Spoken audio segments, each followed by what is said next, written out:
નમો અરહંતાણં નમો સિદ્ધાણં નમો આયર્યાણં નમો ઉવજ્જાયાણં નમો લોયે સવસાહું.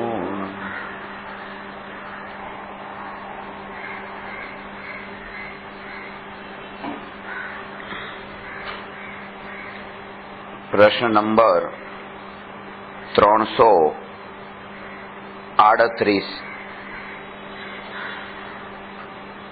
તીર્થંકર ની દિવ્ય ધ્વનિ ઈચ્છાથી ખરે છે કે માત્ર યોગથી?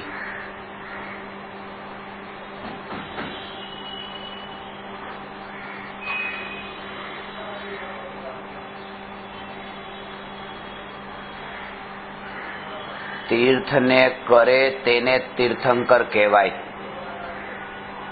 ને તીર્થનો અર્થ સમ્મેદ શિખર, ગિરનાર વગેરે તીર્થો નથી. જેનાથી તરાય તેને તીર્થ કહે છે અને એ તીર્થને જે કરનારા છે તે તીર્થંકર છે. તો જ્યાં સુધી સત્ય સ્વરૂપની સમજણ ન થાય ત્યાં સુધી જીવ તરે નહીં. અને સત્ય સ્વરૂપની સમજણ જે છે એનું નામ જ છે અસલી તીર્થ.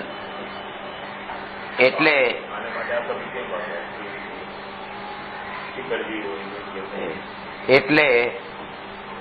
કે વસ્તુ સ્વરૂપની જે સમજણ છે એનું નામ છે તીર્થ. અને એ તીર્થ એટલે કે તત્વ જ્ઞાન એ વાસ્તવિક તીર્થ છે. અને એ તીર્થને જે આપનારા એટલે કે એ તત્વ જ્ઞાનનો ઉપદેશ જેમણે આપ્યો તે તીર્થંકર છે. અને એ તીર્થંકર આદિ મહાપુરુષોએ જે ક્ષેત્ર પર આ ઉપદેશ આપ્યો હતો વર્તમાનમાં એ ક્ષેત્રો તીર્થ કહેવાઈ ગયા અને પેલું જે અસલી તીર્થ હતું એ લુપ્ત થઈ ગયું. એટલે કે બે વસ્તુ છે. એક તો કે એ ધન છે અને બીજું છે કે ધન જે સ્થાન પર મળ્યું હોય એ ક્ષેત્ર છે.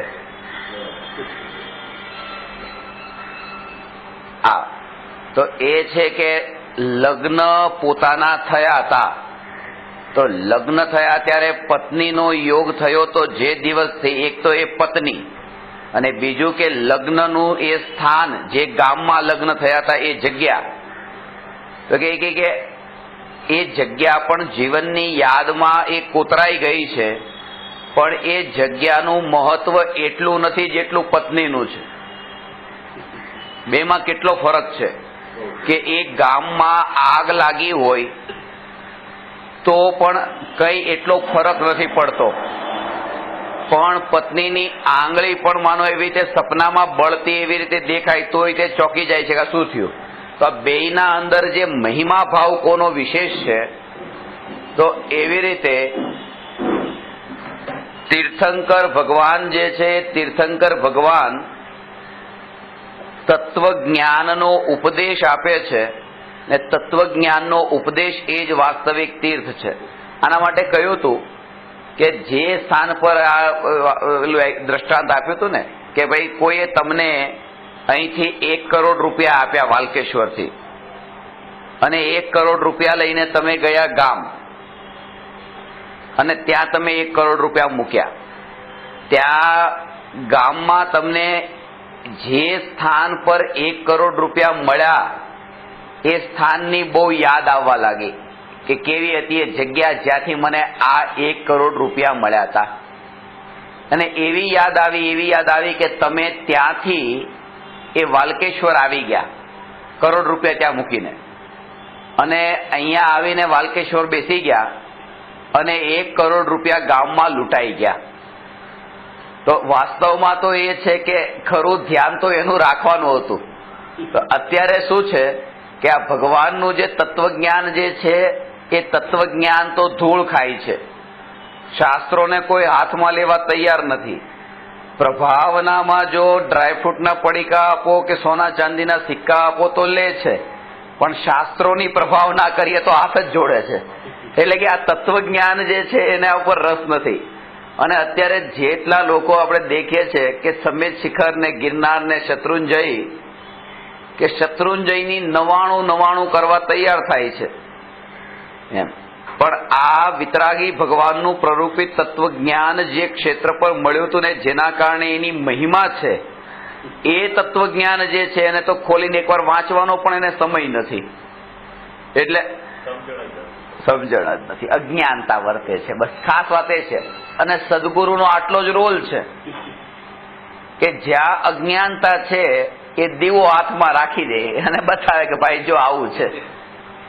કારણ કે તીર્થ જે છે એ તીર્થ, વાસ્તવિક તીર્થ, તીર્થ ક્ષેત્રો, સિદ્ધ ક્ષેત્રો, અતિશય ક્ષેત્રો, તો તીર્થંકર ભગવાનની દિવ્ય ધ્વનિ જ્યાં ખરી તે તીર્થ ક્ષેત્રો છે. અને એવી રીતે તે આ સિદ્ધ ક્ષેત્રને પણ તીર્થ ક્ષેત્ર કહેવામાં, કારણ કે ત્યાંથી પણ તીર્થ થયા હતા તીર્થંકર. જેમ કે સમ્ય શિખરજી છે, એમ સિદ્ધ ક્ષેત્ર છે. અતિશય ક્ષેત્ર હોય, કોઈ વિશેષ એવો ત્યાં પ્રસંગ બન્યો હોય, કોઈ ઘટના ઘટી હોય, કોઈ અતિશય થયો હોય તો આ રીતે એ સિદ્ધ ક્ષેત્ર, તીર્થ ક્ષેત્ર, અતિશય ક્ષેત્ર, એની અત્યારે આપણને જેટલી મહિમા છે એટલી આ તત્વજ્ઞાનની મહિમા નથી. અને એનું કારણ એ છે કે જે પંચમ કાળમાં આપણે, જે કાળમાં જેટલા વર્ષ પછી આ મહાવીર ભગવાનના 2500 વર્ષ પછી આ ભારતની ભૂમિ પર તીર્થનો આવા પ્રકારે લોપ થતો જણાશે. ધીરે ધીરે તીર્થનો લોપ થતો જશે.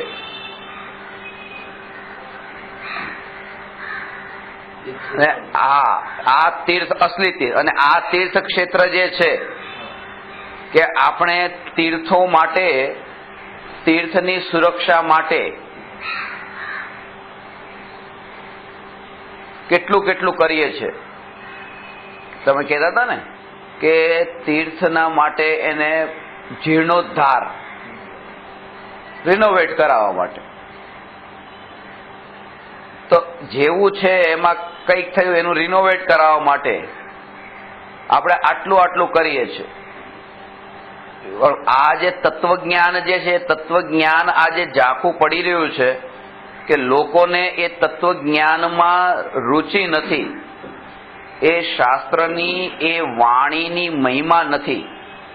તમે 99 શું, હજારો વાર તમે એ પહાડ પર ચડ્યા ને ઉતર્યા તો પણ જ્યાં સુધી અંદરથી ભેદ જ્ઞાન ન વર્તે કે આ પહાડ પર ચડનાર ને ઉતરનાર હું નહીં, અને હું તો આ શરીરની જે પહાડ પર ચડવાની ક્રિયા થઈ રહી છે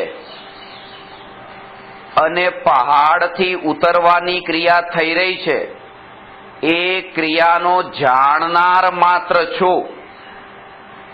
અને કદાચિત શરીર કામ ન કરે, અશક્તિ હોય અને તળેટીમાં જ રહી ગયા, પણ એમ જાણ્યું કે શરીર ભલે અશક્ત હોય, હું ભગવાન આત્મા અનંત શક્તિ યુક્ત, અનંત શક્તિ સંપન્ન ભગવાન સ્વરૂપ છું. એવું જો અંદરમાં જ્ઞાનમાં જાણ્યું ને શ્રદ્ધામાં માન્યું ને એમાં જો સ્થિરતા થઈ તો એક પગથિયું ચડ્યા વિના પણ એની જાત્રા સફળ થઈ ને એની જ જાત્રા સફળ થઈ. વાસ્તવમાં તો ખાસ વાત તો એ છે કે તળેટીમાં જઈને પણ જો પહાડ ન ચડ્યા તો તળાવ પાસે જઈને પણ તરસ્યા રહી ગયા, એમ લોકો કે છે કે તમે તળેટી સુધી પહોંચ્યા અને ઉપર ન ચડ્યા તો તળાવ પાસે જઈને તરસ્યા રહી ગયા. પણ હું એમ કહું છું કે પહાડની ટોચ પર પણ જઈ આવ્યા પણ ચૈતન્યની અનુભૂતિ ન થઈ તો તળાવની પાસે જઈને પણ તરસ્યા રહી ગયા.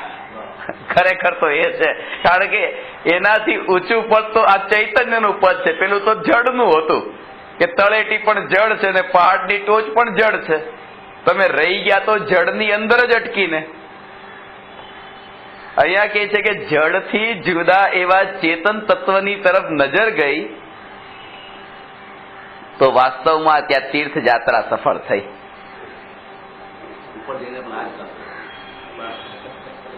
વિચાર તો કરે કે આવી પાવન ભૂમિ પર જે કાર્ય તીર્થોએ એક વાર પણ નતું કર્યું, તીર્થંકરોએ એ જે કાર્ય એક વાર પણ નતું કર્યું, મહાપુરુષોએ આ કેટલી વાર પહાડ ચડ્યા ને કેટલી વાર ઉતર્યા.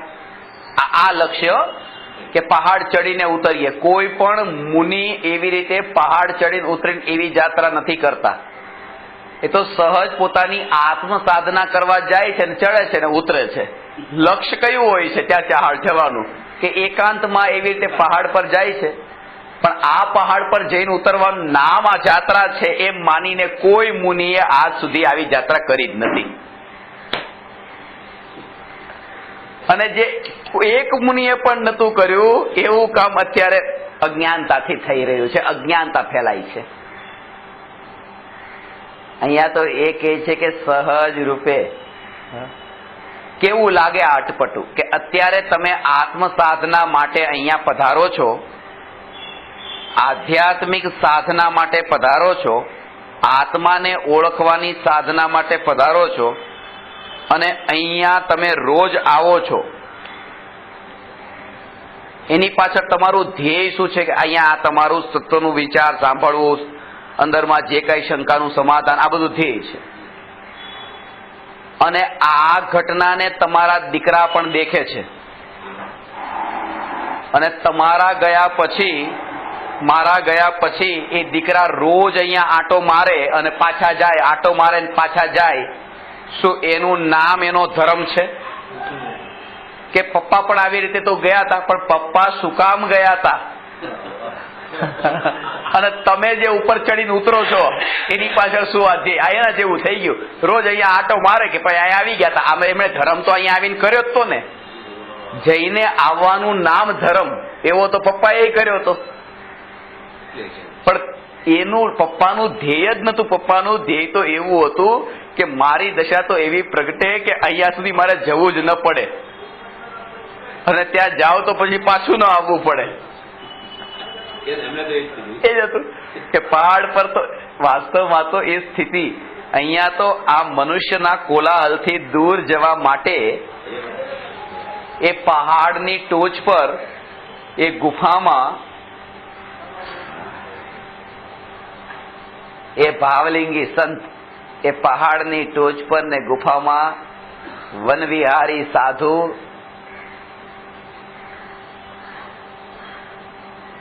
કઈ નથી. ત્યાં તો આ એક જ કે ચૈતન્ય સ્વભાવ રૂપે પરિણમેલી જે પરિણતિ,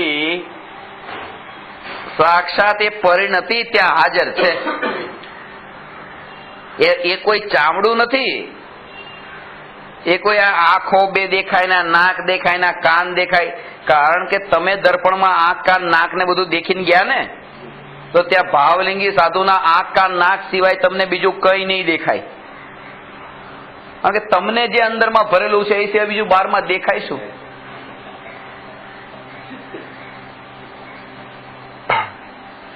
એટલા માટે કે ત્યાં તો એ રૂપે કે આ વિતરાગ પરિણતિ રૂપે પરિણમેલો ભગવાન આત્મા, વિતરાગ પરિણતિ, આ તો વિતરાગતા દેખાય. વિતરાગતા, પ્રદેશે પ્રદેશે વિતરાગતા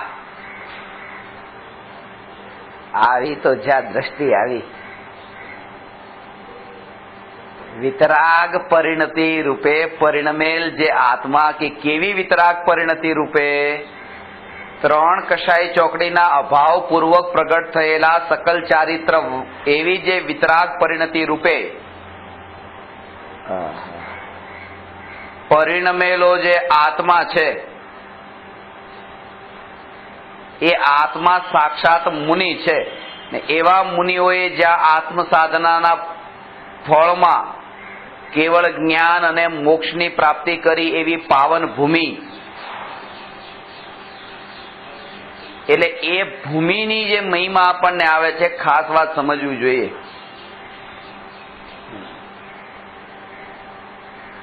કે ભૂમિ પર શું થયું હતું,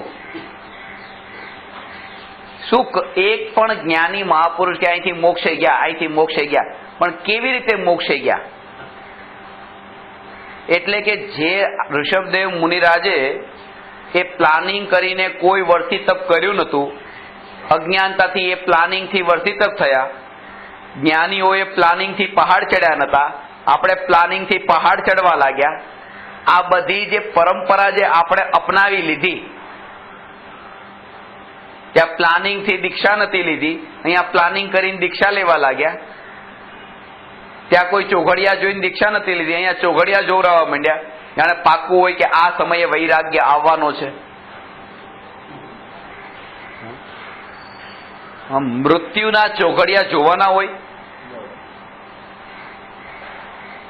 એક મૃત્યુ થયું ને બીજી જગ્યાએ જન્મ થયો, આયનું મૃત્યુ ને બીજો નવો જન્મ, એના ચોઘડિયા થોડા જોવાના હોય? એ તો સહજ આવી જાય છે.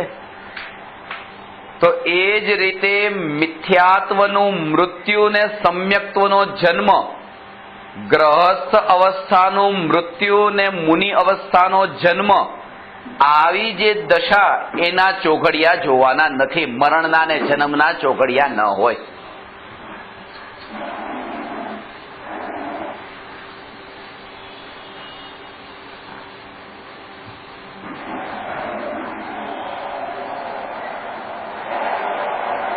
પણ જે કાળમાં જન્મના પણ ચોઘડિયા જોવાય ને જન્મ અપાતો હોય, એ કાળમાં જો દીક્ષાના ચોઘડિયા જોવાય તો ખોટી વાત, આશ્ચર્યકારક વાત નથી લાગતી.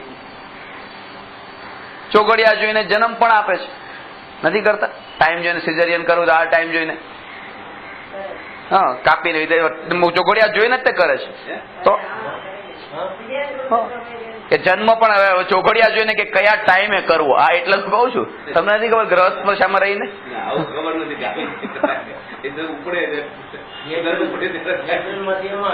પણ જયારે અસલી હોય તો અસલી છે, નકલી નકલી છે.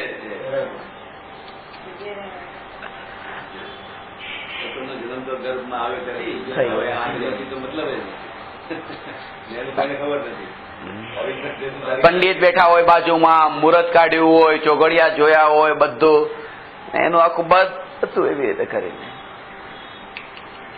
એટલે કહું છું કે જ્યાં જન્મના પણ ચોઘડિયા ચાલુ થઈ ગયા હોય, ત્યાં દીક્ષાના ચોઘડિયા ચાલુ થાય, એમાં મોટી વાત નથી.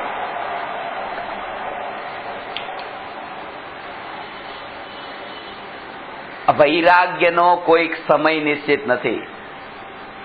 એટલે આ સ્થિતિ કે જ્ઞાની મહાપુરુષો એકવાર લક્ષ્યમાં રાખીને, કુળ પરંપરાનો આગ્રહ છોડીને, એકવાર લક્ષ્યમાં રાખીને કે વિતરાગી જ્ઞાની મહાપુરુષો જો ખરેખર મહિમા હોય ને તો આટલો વિચાર કરવાનો પણ એને અવસર, વિચાર કરવાનો અવસર ક્યાં આવે છે? આ પોતે વિચાર કરે કે આ કામ તમે કરો છો બરાબર છે, પણ ક્યારે એક વિચાર એવો કર્યો કે જેમની હું ભક્તિ કરવા જાઉં છું એમણે આવા કામ કેટલા કર્યા હતા પ્લાનિંગ કરીને?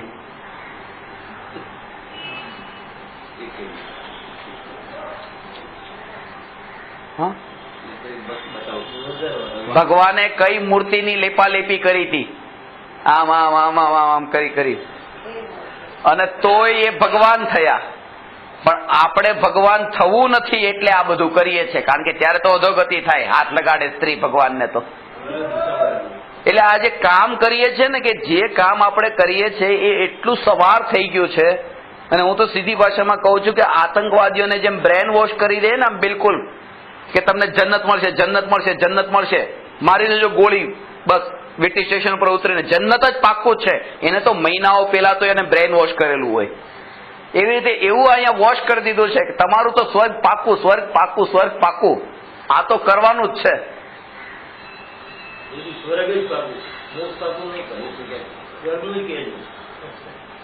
કેનારોનું સ્વર્ગ પાક્કું નથી, મોક્ષ તો પછી.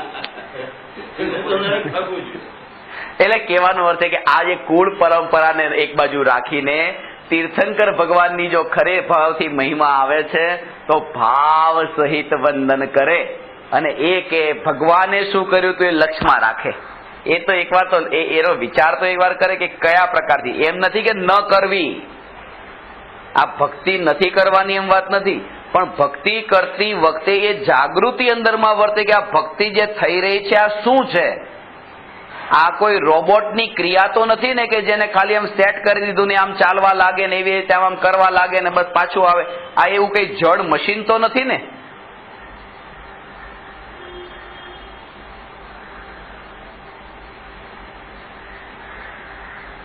પેલા તો બહુ વિચાર આવતા હતા કે આ પોટલીઓની અંદર હશે શું, આમ ખજાનો શું ભર્યો હશે. કારણ કે જે ક્યારે મારી સામે ખુલતી ન હોય, દેખાતી રહે, રોજ હોય એટલે એમ લાગે આમાં શું ભર્યું હશે, શું ભર્યું હશે. જેવા ધર્મ થતો હશે જે બધું એક દિવસ બતાવ્યું કે આમાં તો આવો હશે.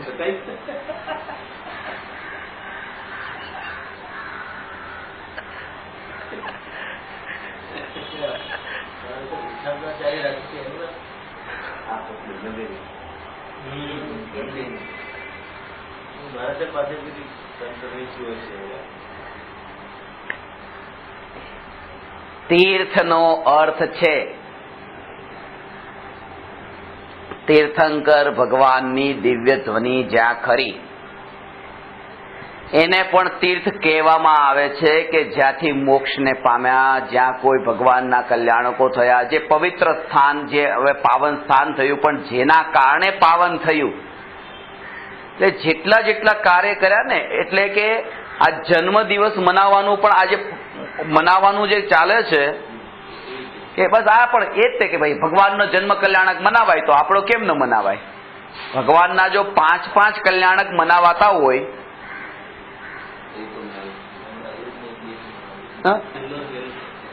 કયો છેલ્લો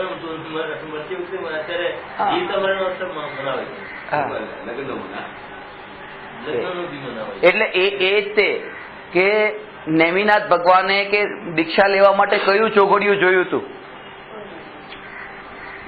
તો એક ભાઈ મને ત્યાં સુધી બોલ્યા કે ચોઘડિયું જોવાની જરૂર નથી, પેલું લગ્નનું જોયેલું જ હતું ને એટલે ખબર હતી કે સારું જ છે, એટલે પછી ત્યારે ત્યાં દીક્ષા લઈ લીધી. લગ્નના ચોઘડિયા જેવા કામમાં આવી ગયા.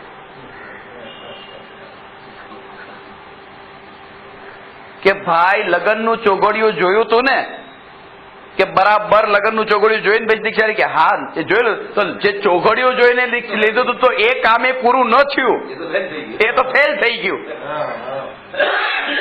તો પછી એ ચોઘડિયાને બીજી વાર કોણ જોવે?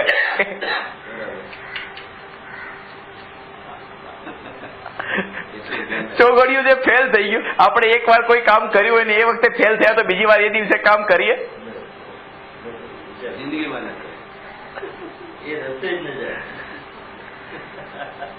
વાત એ છે કે આજે વૈરાગ્યને પાકવાનો કોઈ સમય પ્રી પ્લાન નથી હોતો, એ સહજ સ્થિતિ છે. એટલું ખરું કે તત્વનું ચિંતન મનન દિવસ રાત એવા પ્રકારે થતું રહે, એવું ચિંતન મનન થતું રહે, એવું ચિંતન મનન થતું રહે. એ નિરંતર પોતાનો બુદ્ધિપૂર્વકનો આ અભ્યાસ છે. અને વૈરાગ્યનો પરિપક્વ થવું એ કાળ નથી. પોતાની ભૂમિકા અનુસાર શું કરે કે પોતે તો પોતાની ભૂમિકા અનુસાર આ તત્વના વિચારના બળે નિરંતર તત્વ વિચાર, તત્વ વિચાર, તત્વ વિચાર, તત્વ વિચાર એ ચાલતો રહે. એક જ વસ્તુ છે તત્વ વિચાર. સ્પેસ નહીં આપવાનો આખા દિવસમાં. અને આ પણ ક્યારે થઈ શકે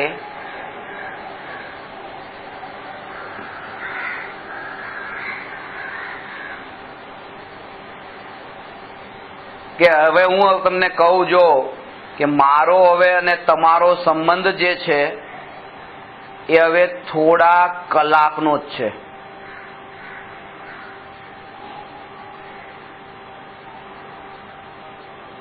હવે મારે ને તમારી વચ્ચે જે ઋણાનુબંધ છે થોડા કલાકના જ છે,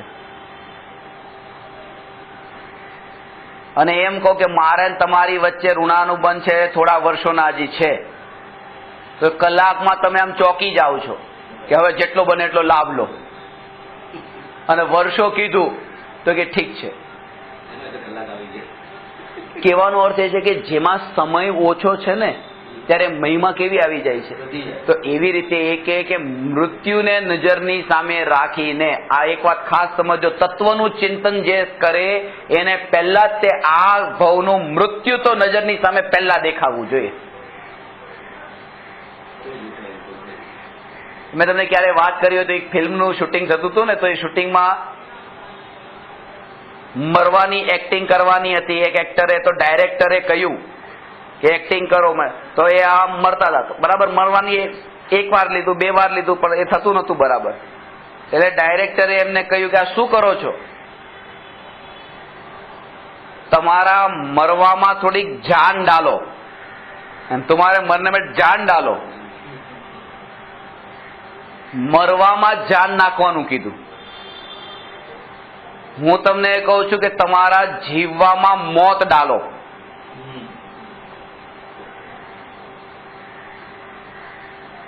એ જીવન જે જીવાય એમાં મોતને થોડું ભેળવો એટલે કે મૃત્યુ આગળ છે, અને ભાવ સહિત એનો અંદરમાં અહેસાસ થાય કે આ મૃત્યુ એટલે શું. ભયભીત ન થાય પણ અનિત્યતાનો અહેસાસ થાય, નિરાશ ન થાય પણ સચેત જરૂર થઈ જાય, ભાગે નહીં પણ જાગે જરૂર. વિષયની વાસનાઓ ના ભોગોના સાધનો એને તોડફોડ કરીને છોડવા ન લાગે, પણ એનાથી એ અલિપ્ત ભાવે એની વચ્ચે રહેવા તો લાગે. આત્મહત્યા કરીને મરી ન જાય પણ ભવિષ્યની કલ્પનાઓના અંદર ડૂબે તો નહીં જ. આ જે તત્વ વિચાર જે છે કે ભાઈ આ તો બધું અનિત્ય છે, મૃત્યુ મૃત્યુ મૃત્યુ પાકું, કે ચલો મરી જ જાવ, એમ નહીં. એ આવતીકાલના જે બધા પ્લાનિંગો જે છે, બધા પ્રી પ્લાન કરેલા, આમ કરીશ આમ કરીશ આમ કરીશ આમ કરીશ, ભવિષ્યની જે બહુ આગળની જે કલ્પનાઓ છે,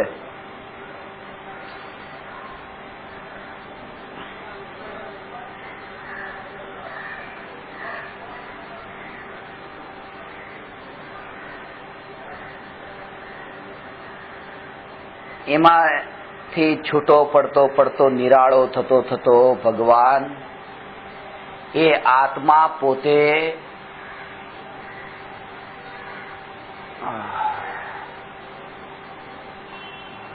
જે દિવસ રાત જે વિચારોમાં, જે ધારણામાં જે ગાઢ બંધાઈ ગયું હોય ને, એટલે કે અત્યારે દર્પણ સામે દેખતા તે જે અંદરમાં લાગે કે આ હું છું. હવે જે દેહ દ્રષ્ટિ છે, દેહ દ્રષ્ટિ,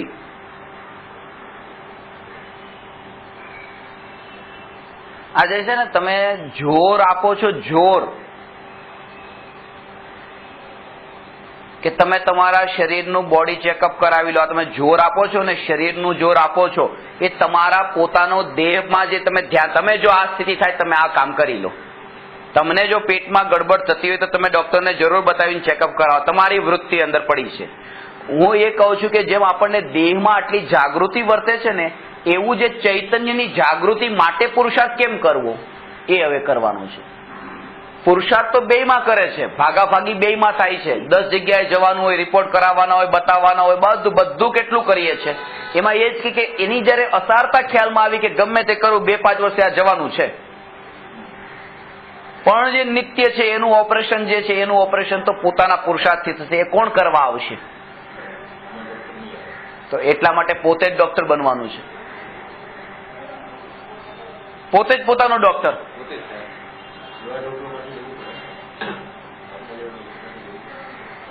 પણ જવું તો પડે. અહીંયા તો મોટી સુઈઓ અંદર ઘુસાડી દે, પણ પછી લોકોને ડર લાગે કે આ તો ખતરનાક છે.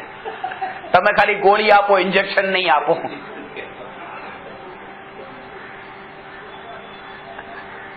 ભાઈ જરૂર પડે તો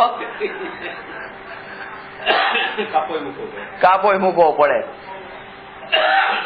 જરૂર પડે તો બ્લેડે મંગાવી પડે.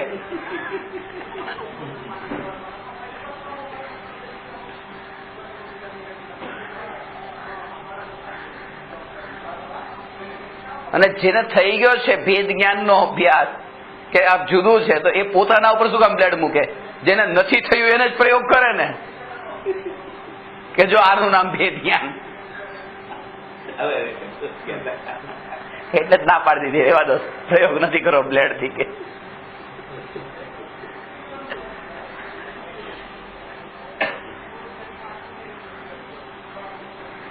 તમે હજી જાણવામાં પહેલી છેલ્લી વાર કીધું. હવે કોઈ આ વ્યવહાર સગા સંબંધી ગામમાં જઈ જઈને તમે છેલ્લે વળતા પાછા આવજો અને મુઠ્ઠી ખોલજો. શું છે હાથમાં? અહંકાર.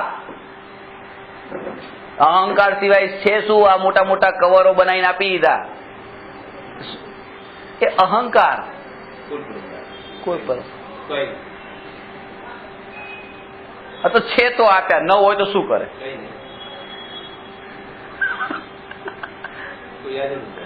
કોઈ યાદ ન કરે.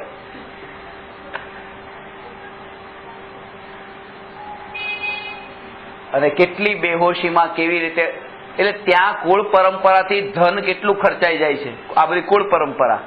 પણ તોય તે ત્યાં આપણે સમાધાન કેટલું કરીએ છીએ. અહીંયા કહે છે કે આ ધન કમાવા માટે તમે જેટલો સમય ખર્ચ્યો તો એટલામાં ભેદ જ્ઞાન કરીને જ આ મનુષ્ય જીવનનો સદુપયોગ કર્યો હોત, જો એ કરી શકે જેને સમાજની અપેક્ષા ન હોત.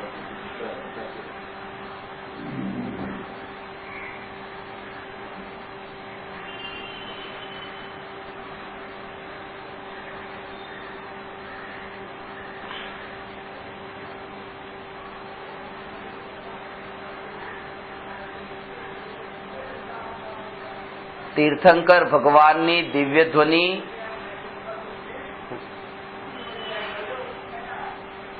કેવી રીતે ઈચ્છાથી ખરે છે કે માત્ર યોગથી ખરે છે? પ્રશ્ન એ છે.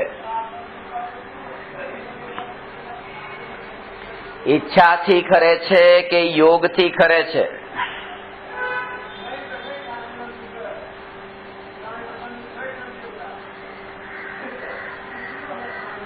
એક વાત એ છે કે ઈચ્છા એક કયા કર્મના ઉદયથી થાય છે?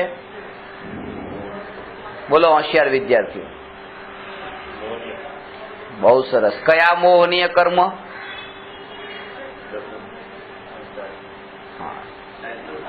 કારણ કે દર્શન મોહનીય કર્મના ઉદયથી જો ઈચ્છા થતી હોય તો દર્શન મોહના ઉદયનો અભાવ તો ચોથા ગુણસ્થાનમાં જ થઈ ગયો. દર્શન મોહના અભાવ, ઉદયનો અભાવ, તો ત્યાં ચોથા ગુણસ્થાનમાં જ ઈચ્છા રોકાઈ ગઈ. તો કુંદ આચાર્ય છઠ્ઠા ગુણસ્થાનમાં શાસ્ત્રોની રચના કેવી રીતે કરી? એટલે વાત એ છે કે ચારિત્ર મોહના ઉદયથી ઈચ્છા થાય છે.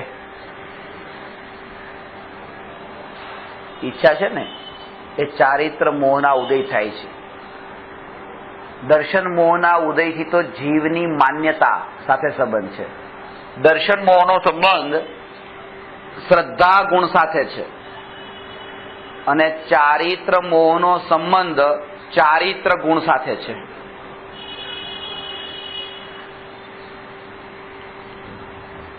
દર્શન મોહનો સંબંધ શ્રદ્ધા સાથે, ચારિત્ર મોહનો સંબંધ ચારિત્ર ગુણ સાથે. અને આ ચારિત્ર ગુણની જે અશુદ્ધ પર્યાય છે એનું નામ જ ઈચ્છા છે, જેને કશાય કહેવામાં આવે છે, જેને રાગ દ્વેષ કહેવામાં આવે છે. બધું ઈચ્છા છે. જોકે એ ઈચ્છા ચાર પ્રકારની છે. વિષયની ઈચ્છા, કશાયની ઈચ્છા, પાપના ઉદયરૂપ ઈચ્છા અને પુણ્યના ઉદયરૂપ ઈચ્છા. આ રીતે ચાર પ્રકારથી પંડિત ટોડરમલજીએ મોક્ષમાર્ગ પ્રકાશકમાં એનું વિભાજન કરીને સમજાવ્યું છે. વિષયની ઈચ્છા એટલે કે પાંચ ઇન્દ્રિયના વિષયના ભોગોને ભોગવવાની ઈચ્છા, એનું નામ વિષયની ઈચ્છા નથી. હા, આ તો ઈચ્છા તો અધર્મ છે, તો ન ભોગવવાની ઈચ્છા તો અધર્મ કહેવાય. આ ઈચ્છા તો ચારેય પ્રકારની ઈચ્છા તો અધર્મ છે, ધર્મ નથી.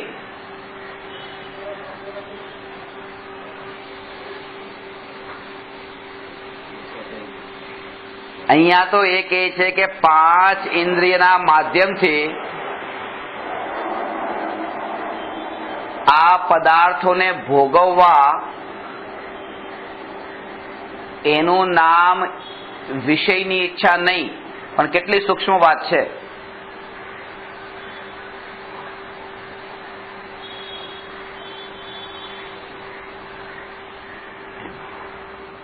કે તમારા હાથમાં એક ઘડિયાળ પહેરી છે,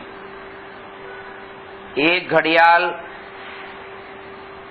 ને દેખી તો બહુ સારી છે, રોલેક્સ ઘડિયાળ છે, બહુ સારી ઘડિયાળ પહેરી છે, તો એ બહુ સારી છે, આ રોલેક્સ કંપનીની આવી તેવી બહુ વિચાર કરી, આ બધા ભાવ, આ વિષયની ઈચ્છા. એમ નહીં, અહીંયા તો કે છે કે આંખ ખોલતા તે આ જે સામે ઘડિયાળ છે એવી નજર ગઈ અને ભાવ આવ્યો કે આ કઈ કંપનીની ઈચ્છા, જાણવાની ઈચ્છા થઈ, ભોગવવી નથી. તમારી ઘડિયાળ તમારી પાસે, મારે જોઈતી પણ નથી, પણ આ કઈ છે, આ જાણવાની ઈચ્છા ને વિષયની ઈચ્છા કીધી છે. બહુ બહુ બહુ ખતરનાક ઈચ્છા છે. અમુક લોકોને ઘરની બહાર નીકળીને રસ્તા પર લાગેલા બેનર વાંચવા જ પડે. આ કઈ લેવા દેવા ન હોય, પણ આ જે ઈચ્છા છે ને વિષયની ઈચ્છા, ભોગવવાનું કઈ નથી, પણ જાણવું, જાણવું આ વિષયની ઈચ્છા છે. હવે આ બહુ ખતરનાક પહેલા નંબર ઉપર આ ઈચ્છા રાખી છે, કારણ કે એના કારણે શું શું થાય છે, એના પાછા ફળ. તમે થોડુંક પોસ્ટમોર્ટમ કરીએ.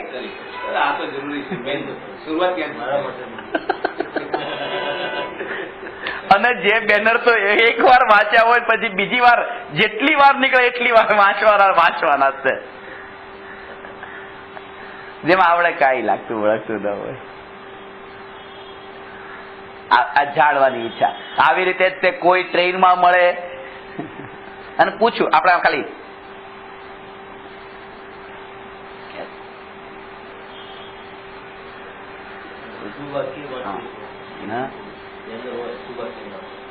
બરાબર છે. હા, તો એ પણ વિષયની ઈચ્છા ખરી, પણ એમાં લેવલ છે. આ સાંભળવા આવ્યા, આ જાણવાની ઈચ્છા છે ને, આ પણ એક ઈચ્છા જ છે. વગર ઈચ્છા થોડા આવ્યા છો વિતરાગી થઈને. તો આ ઈચ્છા છે, પણ પેલી ઈચ્છા કરતા એ ઘણી બેટર છે. અહીંયા એ લેવલમાં, આ ભૂમિકામાં હજી આનાથી આગળ જવાનું છે, પણ જેમાં અપ્રયોજનભૂત શ્રદ્ધાંજલિના બોર્ડ પાટિયા લાગ્યા હોય, તમે ખબર શ્રદ્ધાંજલિ ફોટો મૂક્યો, પાટિયા લાગ્યા, પણ પછી નીચે વાંચવું પડે કે કોના તરફથી. 10 જગ્યાએ બોર્ડ લાગ્યા, પણ 10 જગ્યાએ બધું સરખું જ છે, પણ નીચેનું શું છે? અને લોકોને નીચેનું બતાવવામાં વધારે રસ છે, ઉપરનું બતાવવામાં એટલો રસ નથી. એ જનરલ થઈ ગયું. એટલે વિષયની ઈચ્છામાં આમાં શું થાય છે? એના કારણે પહેલી વાત તો એ કે સમય બહુ ઓછો છે. ચિત્તની ચંચળતા વગર ઉપયોગ આવી રીતે ભ્રમિત ન થાય. આ ચિત્ત જેનું ચંચળ હોય. બીજી વાત કે નવરો માણસ આ બધું કામ કરે, જેને કામ ધંધો ન હોય. જે હવે આ સ્વરૂપના ચિંતન મનન માન એમાં રહેતા હોય, હવે એને ટાઈમ જ ક્યાં મળ્યો કે આ બધામાં આમ નજર કરે?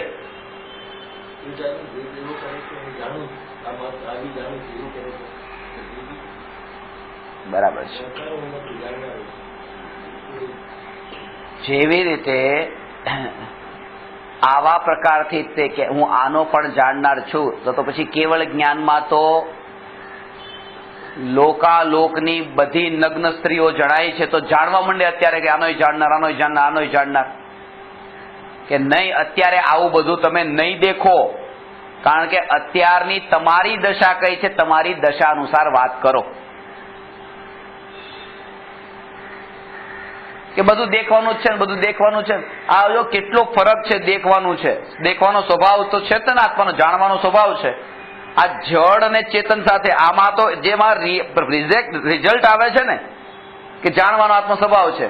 બસ સ્ટોપ પર તમે ઉભા હતા અને ત્યાં એવી રીતે 20 સ્ત્રીઓ લાઈન થી ઉભી હતી અને તમે એક એકની પાસે આમ ચહેરા પાસે જઈ આમ જોયું, ટચ તો કર્યો જ નથી.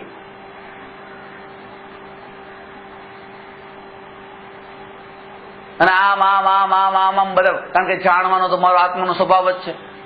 સીધો તમાચો આવશે ત્યાંથી. તો એમાં જેમ આપણને તરત ખબર પડે છે ને કે આ સ્વભાવ ભલે જાણવાનો છે પણ આ ભૂમિકામાં બરાબર નથી. એવી રીતે અત્યારે જે આ જાણવાનો સ્વભાવ જે છે ત્યાંથી કઈ રિએક્શન નથી આવતું ને, એટલા માટે આપણને કઈ ફરક નથી પડતો. ચેતનમાં આવું નથી કરતા. કેવળ જ્ઞાન પછી તો કેવળી ભગવાન સહજ રૂપે કેવળ જ્ઞાનમાં જણાય છે. આ પર્પઝલી તમે જે જાણવા ગયા, આ તો મોટો રસ છે. એક નિયમ છે કે જો તમે કેનેડા જાઓ, સ્વિટ્ઝરલેન્ડ જાઓ, ન્યુઝીલેન્ડ જાઓ કે જ્યાં જાઓ ત્યાં જાઓ, એના જ્ઞાતા માત્ર રહેજો. જ્ઞાતા રહેવું, જ્ઞાતા માત્ર રહેજો. તમે જાઓ તો જ્યાં જાઓ ત્યાં જ્ઞાતા માત્ર રહેજો. પણ પીઝા ખાઓ ને પાસ્તા ખાઓ, જ્ઞાતા માત્ર રહેજો. રોટલો જ છે ને, પેલી ઢોકળી જેવું છે કે સેવ જેવું છે એમ સમજી લો. એનું કારણ છે આ બધી જે આપણી વૃત્તિ છે ને, આ પણ આનાથી શું મપાય છે ખબર છે? હજી પણ જે આમાં બે વસ્તુ, એક વ્યક્તિને પણ આ વાત કીધી, આ વ્યક્તિને પણ કીધી, આ વ્યક્તિ, બધાને હું આ વાત કહું છું. એક વ્યક્તિને આ વાત કીધી, અંદરથી એમ થયું કે ખરેખર આ વાત તો મારા, આ જે તમે કહો છો આજે મને ટકોર કરી, મારા મનુષ્ય જીવનને આ જે છે આ તો બરબાદ કરનારો, સમય વેડફનારી આ ઘટના હતી, ખરેખર ધન્ય છે. અને એક વ્યક્તિ કે અત્યારે તો રહેવાનું તો સમાજની વચ્ચે છે, અહીંયા સંસારની વચ્ચે તો જોવું પડે શું શું અત્યારે થઈ રહ્યું છે. આ એક વ્યક્તિ કે આત્માનો સ્વભાવ જાણવાનો છે તો હું ખાલી જાણતા ન રહું. કહેવાનો અર્થ કે જે સ્વીકાર ભાવ છે ને, આ વાણીનો એ સમયનો સ્વીકાર ભાવ એ તમારા આત્માની દશાને બતાવે છે. હું એમ નથી કહેતો તમે પૂછતા હો કે નહીં પૂછતા કેવા સવાલ કરવા, પણ તમારા અંદરથી જે નીકળ્યું ને બહાર એ તમારે આત્માની દશા બતાવે છે કે હજી રસ કયો છે. એટલે હજી કોઈ પણ પ્રકારે તર્ક આપીને પણ આ પૂછ્યું ન પૂછ્યું કઈ નહીં, ન પૂછ્યું તો વૃત્તિ તો પડેલી જ હતી ને અંદર આવા પ્રકારની. પૂછ્યું ત્યારે બહાર આવ્યું. પણ જે વાણી સાંભળતા તે તમને અંદરમાંથી જે શંકા થઈ, જે તમારું રિએક્શન જે આવ્યું અંદરથી, એ કેવા પ્રકારે આવ્યું એનાથી આત્માનું લેવલ એ સમયનું કેવું છે, દશા કેવી છે એ મપાય છે. અને મહાપુરુષો એને ઓળખી લે છે.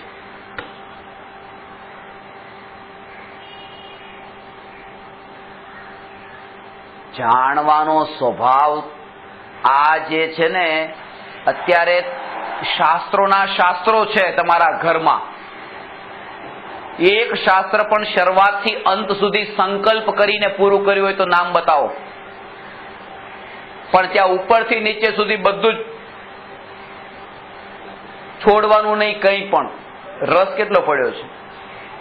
વાસ્તવમાં એ છે કે હજી પર સંબંધી જે જ્ઞાન છે, પર પદાર્થો સંબંધી જ્ઞાન છે, સાંસારિક જ્ઞાન છે, એનો રસ એટલો બધો છે. અને આ જે આધ્યાત્મિક જ્ઞાન છે એમાં રુચિ એવી નથી.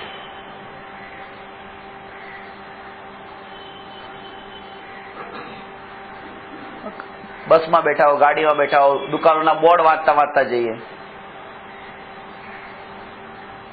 દુકાનો ઉપર લાગેલા એડ્રેસ વાંચતા વાંચતા જઈએ.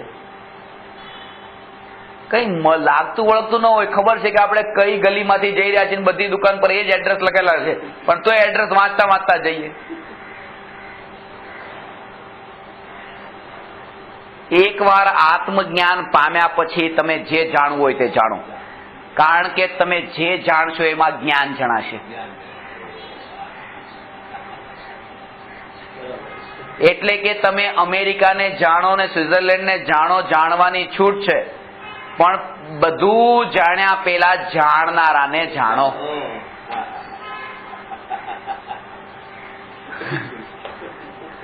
એનું કારણ છે, પાછું એનું કારણ છે કે આજે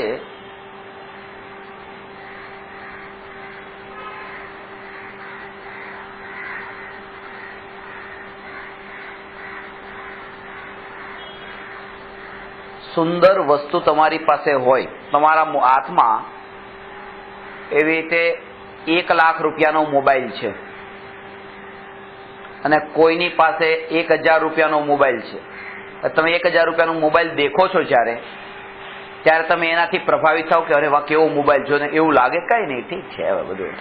એટલે તમે જે ઊંચી વસ્તુને એકવાર દેખી હોય પછી એનાથી નીચેમાં તમને રસ જ ન પડે, એટ્રેક્ટ તમે ન થાવ, ઇન્વોલ્વ ન થાવ. ઊંચી વસ્તુ દેખી લીધી ને, તો જેણે એકવાર આખા જગતમાં શ્રેષ્ઠ ભગવાન આત્માને જાણી લીધો, હવે અમેરિકાને જાણે તો એમાં એટ્રેક્ટ ન થાય, કારણ કે ઊંચી ચડિયાતી વસ્તુ એની પાસે છે, જાણેલી છે. એક ટોરન્ટોના ત્યાં એરપોર્ટ પર ઉતરીને થોડીક વાર તો આમ દેખતા રહી જશો. આમ એકવાર ઉતરશો ને પહેલી વાર તો આમ દેખતા રહી જશો, ક્યાં આવી ગયા. પણ એ એવું એટલા માટે થશે કારણ કે એનાથી ચડિયાતું કઈ દેખ્યું નતું.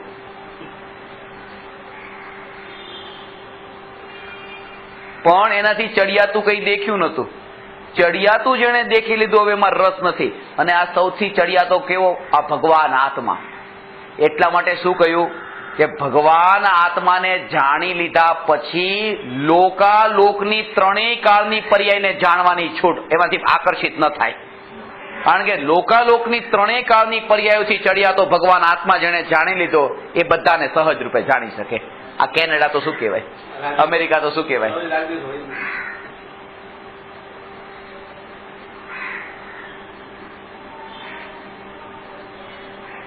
વાત એ છે કે ચૈતન્યને જાણ્યા પછી બધાને સહજ રૂપે જાણી શકે.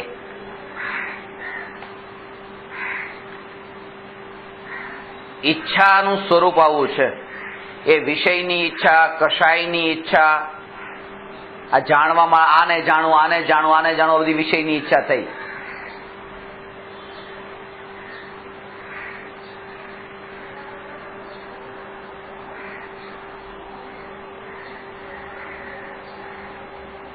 ટ્રેનમાં બેઠા હોય, બાજુની સીટમાં કોઈ માણસને પૂછવાનું આવ્યો તમારે ક્યાં ઉતરવાનું છે, કાંઈ લાગતું ઓળખતું નથી, પોતે 5-10 મિનિટમાં ઉતરવાનું હોય.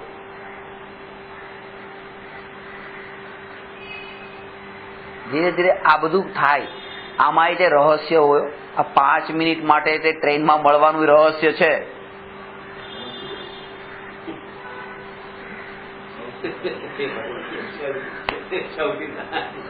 વાંધો નહીં, ધન્ય છે, ધન્ય છો તમે.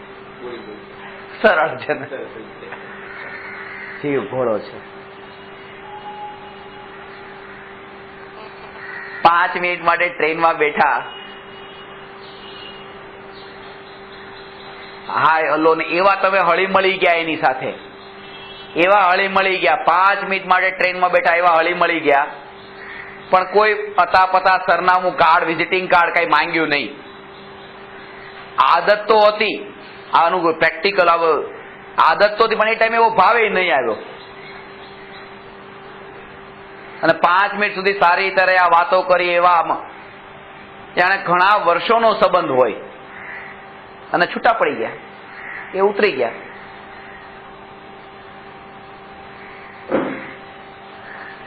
એક માં પોતે મરણ પથારી પર છે ને એનો દીકરો અમેરિકા રહે છે. માએ દીકરાને અમેરિકાથી ફોન કરીને બોલાવ્યો કે બેટા તું આવી જા અમેરિકાથી અહીંયા, હું છેલ્લી ઘડીએ છું, મારે તને મળવું છે. માના દીકરા સાથે ઋણાનુબંધ 10 મિનિટના છે, સાથે રહેવાના. અને દીકરો મા પાસે આવ્યો અને 5 મિનિટ થઈ ત્યાં માનું મરણ થઈ ગયું. તો 10 મિનિટના ઋણાનુબંધ બાકી હતા, પણ 5 મિનિટ જ મળવાનું થયું છે, રહી ગયું 5 મિનિટ. તો આવી રીતે આવતા ભવમાં ક્યારેક હજી 5 મિનિટ કોઈ બીજી રૂપમાં પણ આ રીતે ટ્રેનમાં મળી જાય, 5 મિનિટના ઋણાનુબંધ જે બાકી હતા પૂરા થઈ ગયા. આની પાછળ બહુ કારણો હોય છે. કર્મ થિયોરી જયારે સમજો ને, આ તમે ત્યાં મળો છો એ આમ નામ નથી મળતા.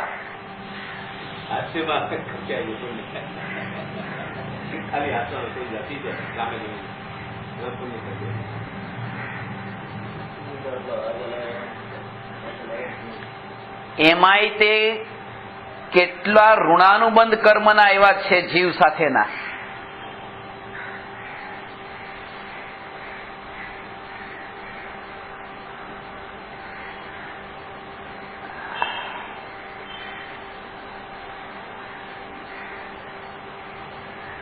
એવી રીતે જીવની જેમ પૂદગલ સાથેના પણ આવા ઋણાનુબંધ, કે આ પૂદગલ પરમાણુ આ પોતાની સાથે આવી રીતે આ વસ્તુ છે લઈ આવ્યા, અને તમે બહુ ગમે છે આ વસ્તુ અને સાચવીને રાખી, તો પણ તમારી પાસેથી જતી રહી, ક્યાંક રહી ગઈ, પતી ગયો. આટલો તમારી સાથેનો સંબંધ હતો. ઘણી વસ્તુના ઉપર આપણે ધ્યાન જ ન રાખતા હોય તો પણ આપણી સાથે સાથે રહેતી હોય. એટલે આ બધું જે છે ને એટલું નક્કી ને નિશ્ચિત છે કે એમાં આપણું ક્યાંય કરતાપણું જોડવા નથી. આ જે આ રીલ વહી રહી છે ને, રીલના અંદર તમે જાણનાર છો ને, શું કામ તમે રોલ એ કરો છો કે હું એક્ટર બનું? કેવી રીલ ચાલે છે, સહજ એના ટાઈમે આમ રીલ ચાલે છે. કોણ એને કહે છે કે 15મી જૂન થાય એટલે અહીંયા વરસાદ પડે? કોણ આ પ્લાનિંગ કોણ કરે છે?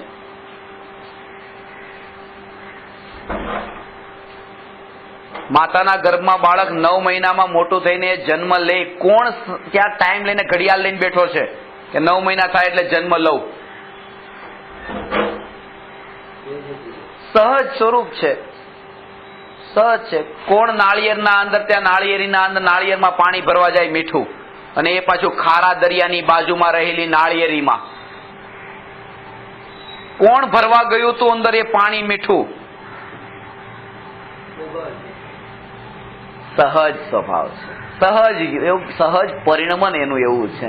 અને આવું સહજ સ્વરૂપ આવા આપણને સમજાઈ જાય ને તો એમ લાગે કે કરતાપણાનો ભાવ મારો જે છે ને એને કાંઈ રાખવા જેવો નથી, એક બાજુ મૂકવા જેવો છે. કારણ કે આવું સહજ જો થઈ જતું હોય, અને આ કેટલું સવારમાં અહીંયા મોડા આવો છો પ્રવચનમાં, કેમ મોડા આવો છો? શું કરીએ? માટલામાં પાણી ભરવાનું હતું, કે પાણી ભરવાનું હતું. આ ઠીક છે ભર્યું, પણ જે હું આ પાણી ભરું છું ત્યારે યાદ રાખું કે નાળિયેરની અંદર મીઠું પાણી કોણ ભરવા જાય છે? આજે આપણા કામ જે તમે કરતા હો ત્યારે આ બધા યાદ રાખવાના કે કોણ એ બધું કરે છે. આ બધું સહજ છે. હવે આ પ્રશ્ન પણ એ જ છે કે તીર્થંકર ભગવાનની દિવ્ય ધ્વનિ એ યોગથી ખરે છે કે ઈચ્છાથી? ઈચ્છા તો વિષયની, કશાયની, પાપના ઉદયરૂપ, પુણ્યના ઉદય, કોઈ ઈચ્છા નથી. હે? યોગથી, ઈચ્છાથી તો ખરતી નથી. યોગ, યોગ એટલે કયા યોગ? એમને યોગ ન તો યોગ્યતા સમજે, કે એમને યોગ્યતા એવી બેસી ગઈ છે ને.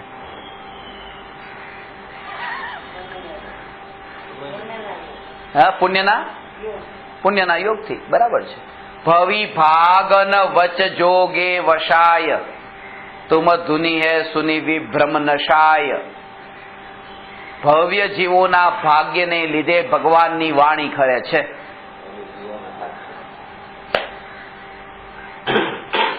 આ બોલનાર તે હું નહીં, આ તો જીવનું પુણ્ય એવું છે કે અંદરથી આમ વાણી નીકળે.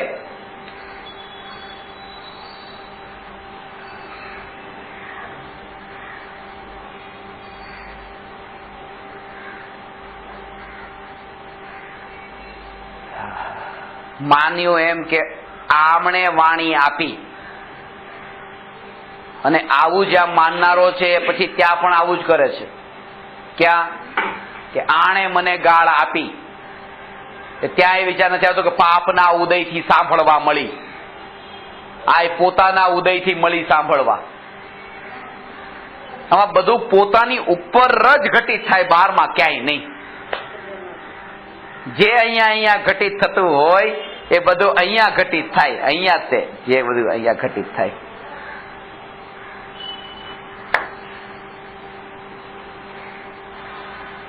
બારમા ગુણસ્થાનમાં તો ઈચ્છાનો સર્વથા નાશ, અભાવ થઈ ગયો.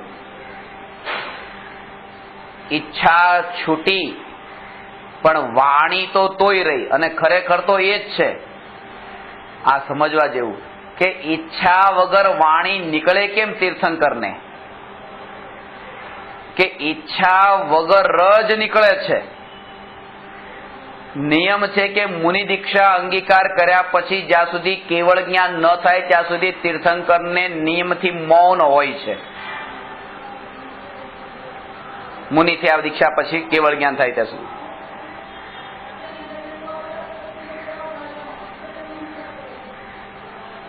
જ્યારે તમારો વચન ઉપરનો પૂરો અધિકાર હોય ને ત્યારે જ પછી વચન બોલો. અધિકારનો મતલબ એ કે તમે બિલકુલ હવે વચનોને જીતી લીધા, આ વચન મારું સ્વરૂપ નહીં, એને હવે બોલવાનો આખો અંદર એ હવે બોલી શકે.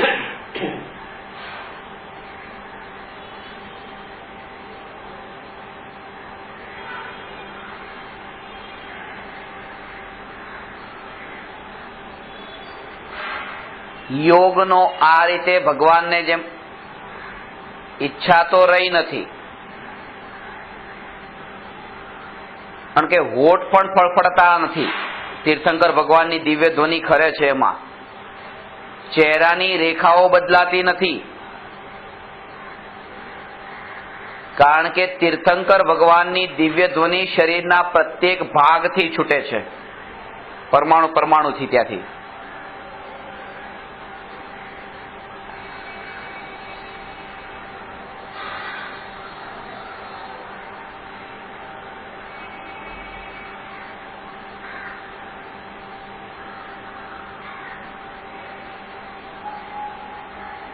શરીરના પ્રત્યેક ભાગથી ભગવાનની વાણી ઓમકાર ધ્વનિ છે. ઓમકાર બિંદુ સંયુક્તમ નિત્યમ ધ્યાયંતી યોગિન કામદમ મોક્ષદમ ચૈવ ઓમકારાય નમો નમઃ. ઓમકાર ધ્વનિ ઓમ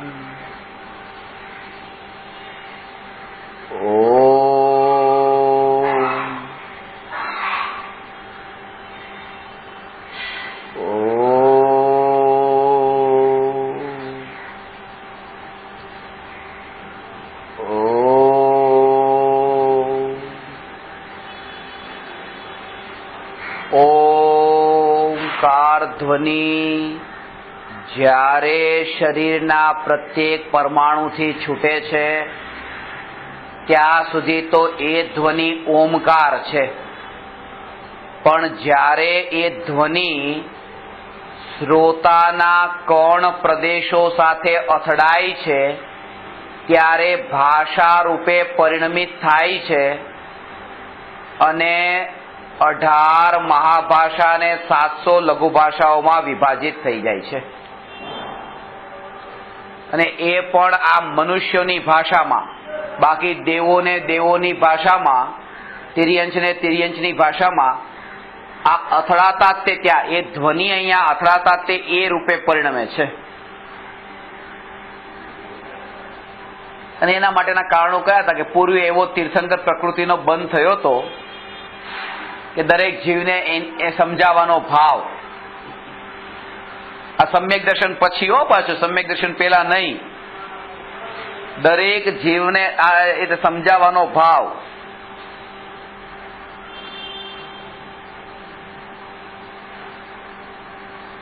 પ્રાણીમાં કૂતરાને દેખીને પણ એ જ ભાવ કે આ અહીંયા જેવો ચૈતન્ય ભગવાન આત્મા હાજર છે એવો ચૈતન્ય સ્વભાવી ભગવાન આત્મા અહીંયા સિદ્ધશિલા આ કૂતરો એની અંદર આ સિદ્ધ ભગવાનનો વાસ છે, આ ભગવાન હાજર છે. પણ એ હોવા છતાંય અજ્ઞાનતા કેટલી વર્તે છે કે એને ખબર નથી કે હું પરમાત્મા. લાવને હું એને પણ કહું કે ભાઈ તું પરમાત્મા છો, પણ એની ભાષા નથી આવડતી.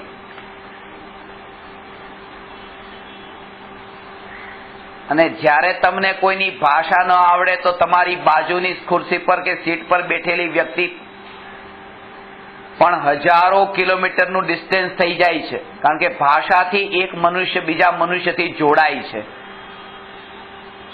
જો એકબીજાની ભાષા ન આવડતી હોય તો જોડાણ ક્યાં થાય? એટલે વિમાનમાં તમે બેઠા હો ને આફ્રિકાની કોઈ વ્યક્તિ બાજુમાં છે ને તમને એની ભાષા નથી આવડતી, ભલે બાજુ બેઠા, પણ કાંઈ લાગતું ઓળખતું ન હોય, એટલો દૂરનો લાગતો હોય.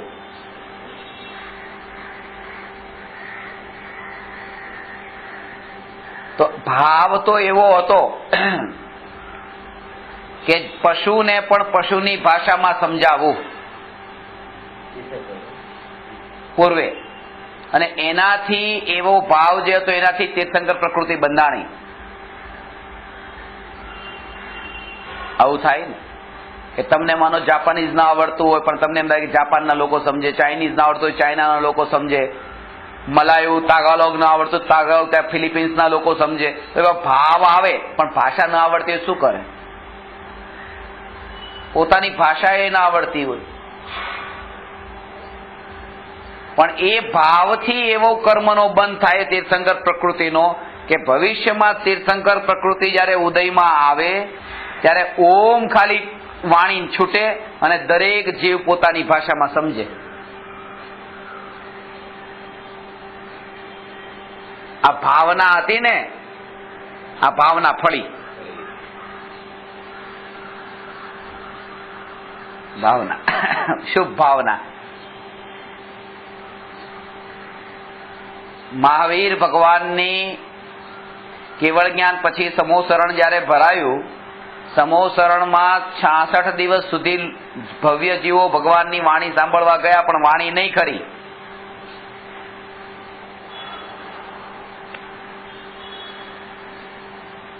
છાસઠ દિવસ સુધી વાણી ન ખરી. કેમ?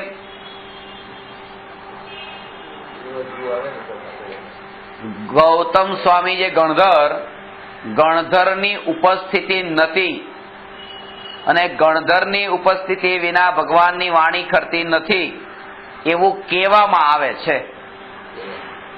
ખરેખર તો 66 દિવસ પછી વાણીનો કાળ પાક્યો. અને આનું હજી સૂક્ષ્મ રહસ્ય ખબર છે? જો આ બધું રહસ્ય આ સમજે ને તો એમ થાય કે હવે બેસી જાઓ, અહીંયા કઈ કરવા જેવું નથી. કારણ કે કઈ કરવા જેવું નથી. આ સાંભળજો ને, જો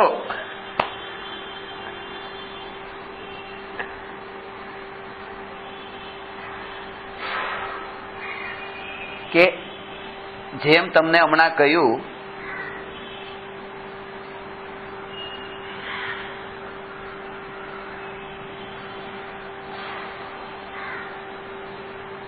કે આ એક વસ્તુ છે, આ વસ્તુ, આ જે પરમાણુ છે ને, આ જે ધ્વનિ ઉત્પન્ન થાય ને, એ ધ્વનિ જે આમ, આ જે ધ્વનિ ઉત્પન્ન થઈ,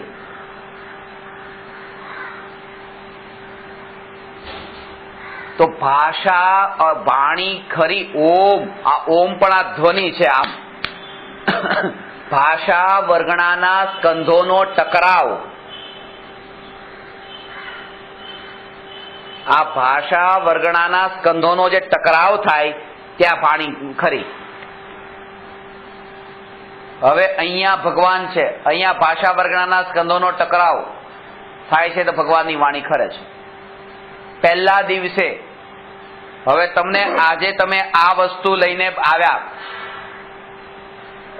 અને આ જે પરમાણુ છે, આ જે સ્કંધો, એ સ્કંધો તે ભાષા વર્ગના રૂપે અથડાવાના છે.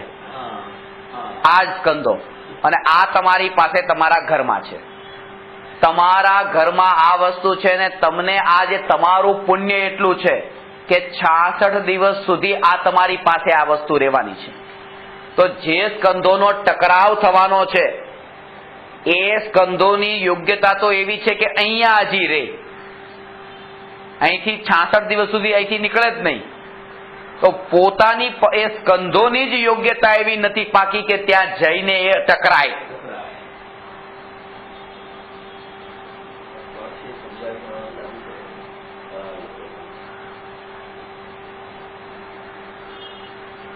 આ પોતાની તે સ્કંધોની યોગ્યતા એવી નથી એમ.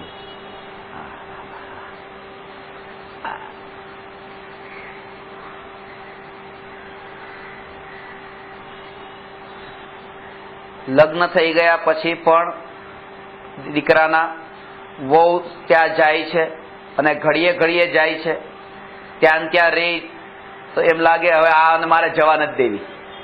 તમારા હાથમાં કે જ્યારે હજી એને મમ્મી સાથેના ઋણાનુબંધ વધારે હશે તો ત્યાં ત્યાં જાય.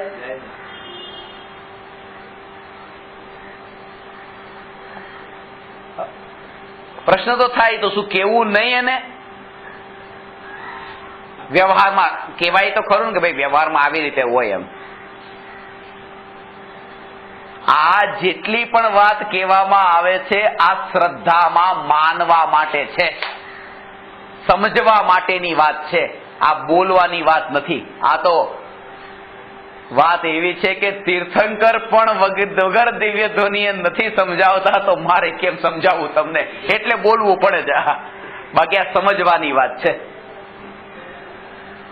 સમજવાની કે યોગ્યતા એવી છે જીવની. હજી એના સાથેના એવા ઋણાનુબંધ હોય તો ત્યાં જવાનું જ થાય એને હજી, અને અત્યારે જ હોય, એની કાળલબ્ધિ પાછી એવી હોય.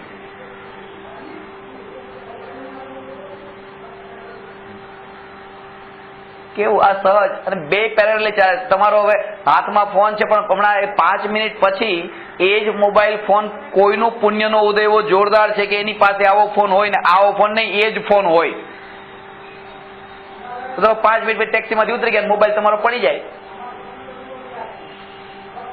કારણ કે જેને મળવાનો છે એનું પુણ્ય જેટલું ઉદયમાં આવવાનું, તમારું ત્યાં પૂરું થયું પુણ્ય. અને આપણે એમ કહીએ કે જો આ યોગ્યતા કે આના કારણે આમ થયું, હું આના વિચારોમાં રહ્યો એમાં આ રહી ગયું. એક વ્યક્તિ તો તમારી જેમ જ એવા એકાગ્ર થઈ ગયેલા,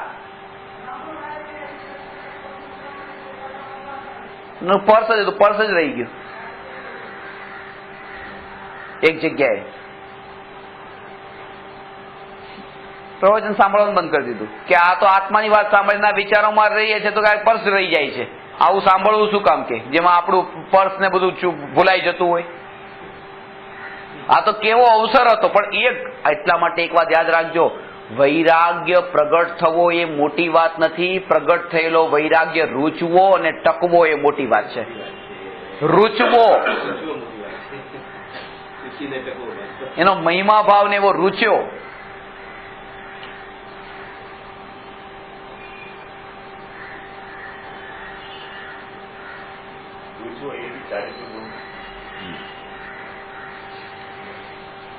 રૂચો એ ચાલે, એ ચાલે, ટકવો એ ચાલે.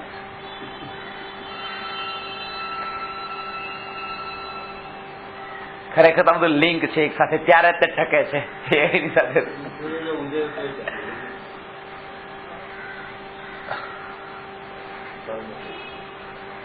પુણ્યના ઉદયથી વૈરાગ્ય ટકતો હોત તો સિદ્ધ ભગવાન પછી વૈરાગીમાંથી રાગી થઈ જવા જોઈએ. ત્યાં તો કોઈ ઉદય જ નથી.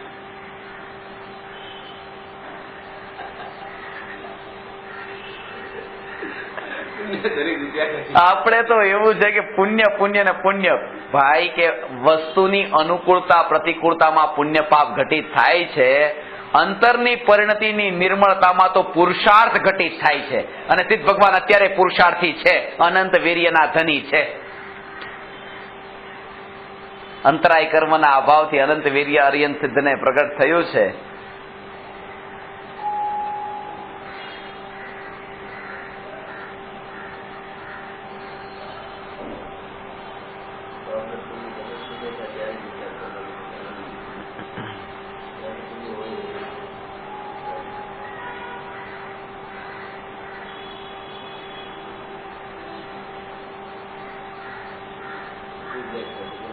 હા, ટ્યુબલાઇટ થાય છે, બલ્બ નથી થતો હજી.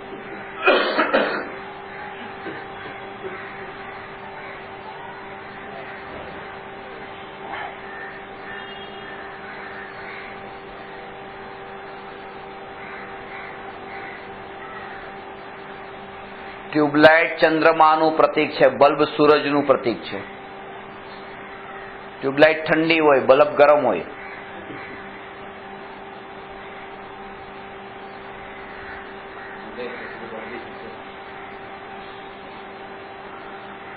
રાત છે તો દિવસે આવશે.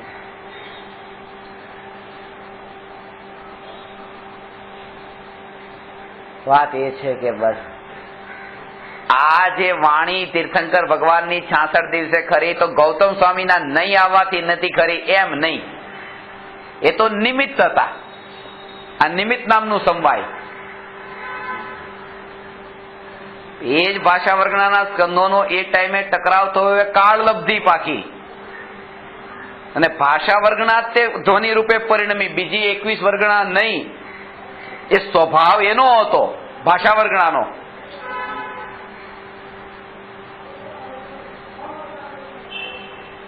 અને એ અહીંથી ત્યાં સુધી જઈને એનું અથડાવવાનું થયું. આજ એનો પુરુષાર્થ, જે સ્વભાવ રૂપ પરિણમન થવું. ભાષા વર્ગણાનું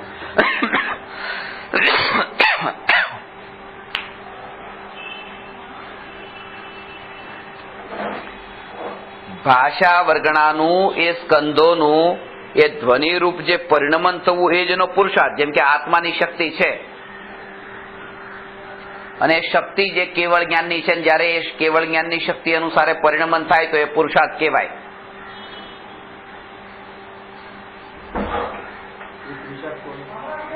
આત્માનો,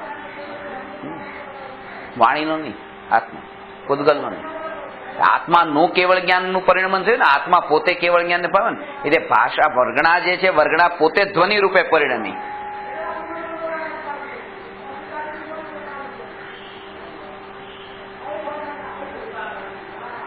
આ જે ભાવ જે છે ને અંદરમાં સહજ સહજ સહજ, ક્યાં કોણે ક્યાં? તીર્થંકર ભગવાન તો હમણાં કીધું ને કે ઈચ્છા રહિત થયા. અહીંયા તો એ છે કે અજ્ઞાન દશામાં જે આપણને ભાવ થાય છે ને ભાવ અનુસારે ક્રિયા થાય, એમાં પણ ક્રિયા થવા કરતા પણ વધારે જે જોર છે એ કર્તાપણાના ભાવનું છે. મેં કર્યું, સારું કામ કરવાની ઈચ્છા નથી, પણ મારા વડે સારું કામ થાય એ ઈચ્છા છે. આમાં કેવું છે કે તમને ખબર પડે, તમે એક સંસ્થામાં એવી રીતે 100 રૂપિયાનું દાન આપ્યું અને એ સંસ્થામાં કોઈએ 1 કરોડનું દાન આપ્યું, તો કેટલું વધારે? તો તમે 100 રૂપિયાનું આપ્યું ને એને 1 કરોડનું આપ્યું, તો તમને કેટલો હર્ષોલ્લાસ થવો જોઈએ. 100 રૂપિયામાં એનું આટલું આ કામ થશે, સંસ્થાનું 1 કરોડનું કોઈ આપ્યું, કેટલો હર્ષોલ્લાસ થાય? કાંઈ નથી, આપણે ચૂપચાપ નીકળી જાય છે, બાજુવાળો ભલે લખાવતો હોય. કારણ કે આપણને એના હિતમાં રસ નથી, આપણને આપણાથી જ મતલબ છે. આના પર શું કે કર્તાપણાનો ભાવ જે છે ને, કે આનો કરનારો હું છું, એટલે એ 100માં જેટલો રસ છે, પેલા કરોડમાં એટલો રસ નથી, કારણ કે એનો કરતા હું નથી. ખરેખર આપવામાં અને એની પાસે પહોંચે એમાં રસ નથી, કર્તાપણાના ભાવમાં રસ છે. એટલે મેં તમને ક્યારે આ વાત કહી હોય તો, કે એક મકાનમાં આગ લાગી અને 2 વ્યક્તિ, એક 5 વર્ષનું બાળક અંદર ફસાઈ ગયું તો એને બચાવવા જાય છે અંદર આગ લાગેલા મકાનમાં. બહાર બધા લોકો રડે છે, એની માં રડે છે, મારો દીકરો 5 વર્ષનો અંદર રહી ગયો. અને થોડી વાર પછી એવું થાય છે કે એક વ્યક્તિ બિલકુલ આગ સાથે ખેલીને 2 અંદર જાય છે, એક બાળકને લઈને બહાર આવે છે અને બીજી વ્યક્તિ પણ આવે છે, પણ ચહેરો લટકેલો છે. કારણ કે 2 બચાવવા તો ગયા હતા, એ બચે એમાં એને જોર નથી, પણ મારા વડે ન બચ્યો, મેં આમ નામ ખાલી હાથ આવ્યો. એટલે ખાસ વાત એ છે કે બચે આપણે કે કરવાનો જે ભાવ છે ને એ બહુ ખતરનાક છે. આના ઉપરથી સમજજો, આ તો પ્રત્યક્ષ ખબર પડે એવું છે.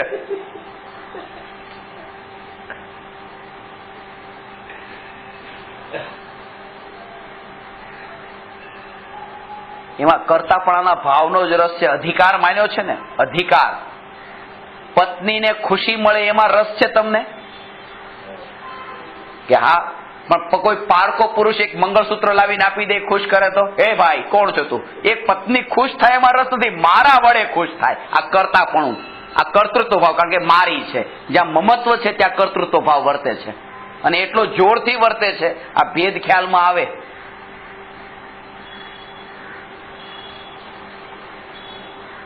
કારણ કે એની ખુશી જે છે અત્યારે એમ માને કે ભાઈ આ પણ મોહ, આ દર્શન મોહની કર્મ, કરતાપણાનો ભાવ દર્શન મોહની કર્મ. એટલે સમ્યક દર્શન થયા પછી કર્તૃત્વ બુદ્ધિ જળ મૂળથી નષ્ટ થઈ ગઈ. સમ્યક દર્શન થતા તે કરતાપણાનો ભાવ નષ્ટ થઈ ગયો. કામ બંધ થયા, કરતાપણાનો ભાવ નષ્ટ થઈ ગયો. હું કરું એ જ અજ્ઞાનતા. હા, અકર્તા ભાવ પ્રગટ થયો, અને હવે જે થાય છે વિચરે ઉદય પ્રયોગ.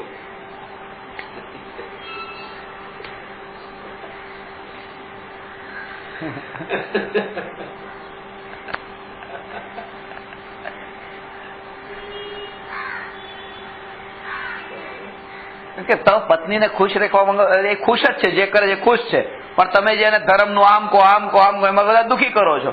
પણ એમાં તમારો કરતાપણાનો ભાવ પોષાય છે, એમાં તમને મજા આવે છે.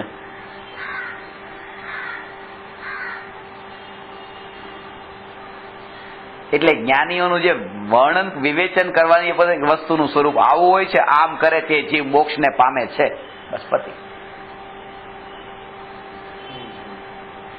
ક્યાંય દરેકને ઢીલા છોડ્યા.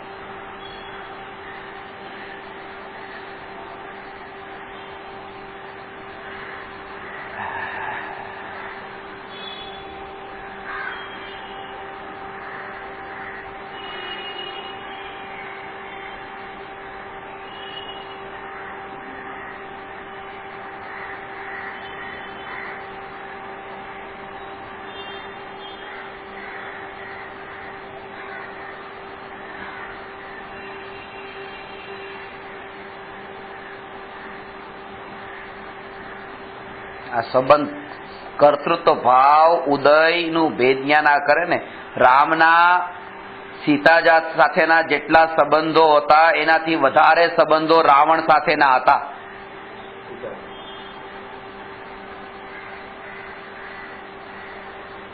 જોરદાર લાગે આમ, પહેલી વાર સાંભળતા તો ઝટકો લાગે, પણ ત્યાં 6 મહિના રહ્યા, કેટલા વર્ષ રહ્યા, પણ હવે તો રામ મોક્ષે ગયા, પરમાનન્ટ બંધ થઈ ગયું. પણ રાવણ સાથે હજી ચાલે છે જવાનું, મળવાનું. હજી ઋણાનું બંધ રાવણ સાથે તો બાકી જ રહી ગયા છે. તો એટલે આના ઉપરથી સમજવાનું, આપણે ખાલી આટલું ને આટલું લઈએ, પણ આખું વિરાટ દેખો ને, કર્મ થિયરી. આત્માની દ્રષ્ટિએ દેખો. એ પણ એવા જ પ્રકારની ગણધર થશે. સીતાજી ગણધર થશે ના.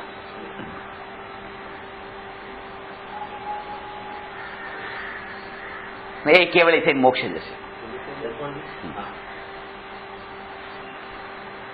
આ તો સહજ એવી યોગ્યતા છે.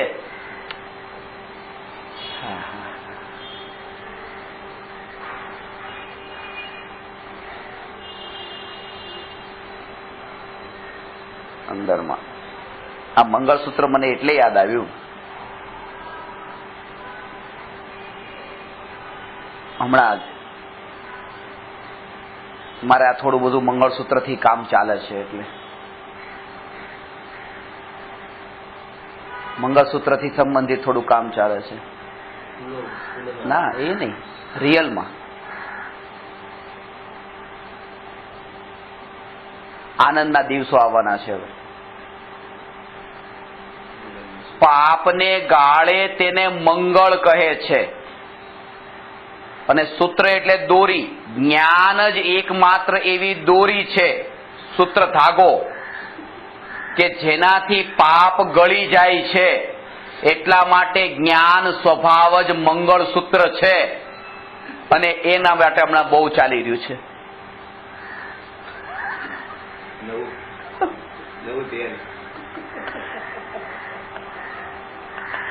ગઈકાલ રાત્રે 3-4 વાગ્યા હતા.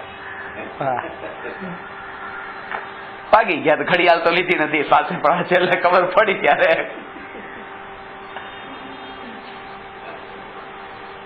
લોકો બ્રહ્મ મુહૂર્તમાં જાગે, આપણે બ્રહ્મ મુહૂર્તમાં ઊંઘ્યા.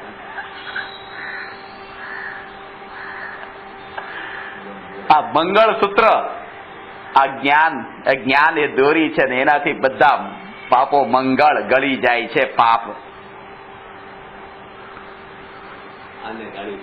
આને મંગળ, આને ગાળ્યું કહેવાય. ગાળ્યું કોને કહેવાય? ઉપર કપડું રાખ્યું, પાણી નાખ્યું, ગાળ્યું, એનું નામ ગાળવું નહીં. પણ જે આ જે જ્ઞાન સ્વભાવ છે એનાથી આ જે પાપ ગળી જાય છે, અને એકલો શુદ્ધ ચૈતન્ય સ્વભાવ મુક્તિરૂપી લક્ષ્મીના ગળામાં, મુક્તિરૂપી લક્ષ્મીને વરે છે, આ મંગળસૂત્ર થી વરે છે.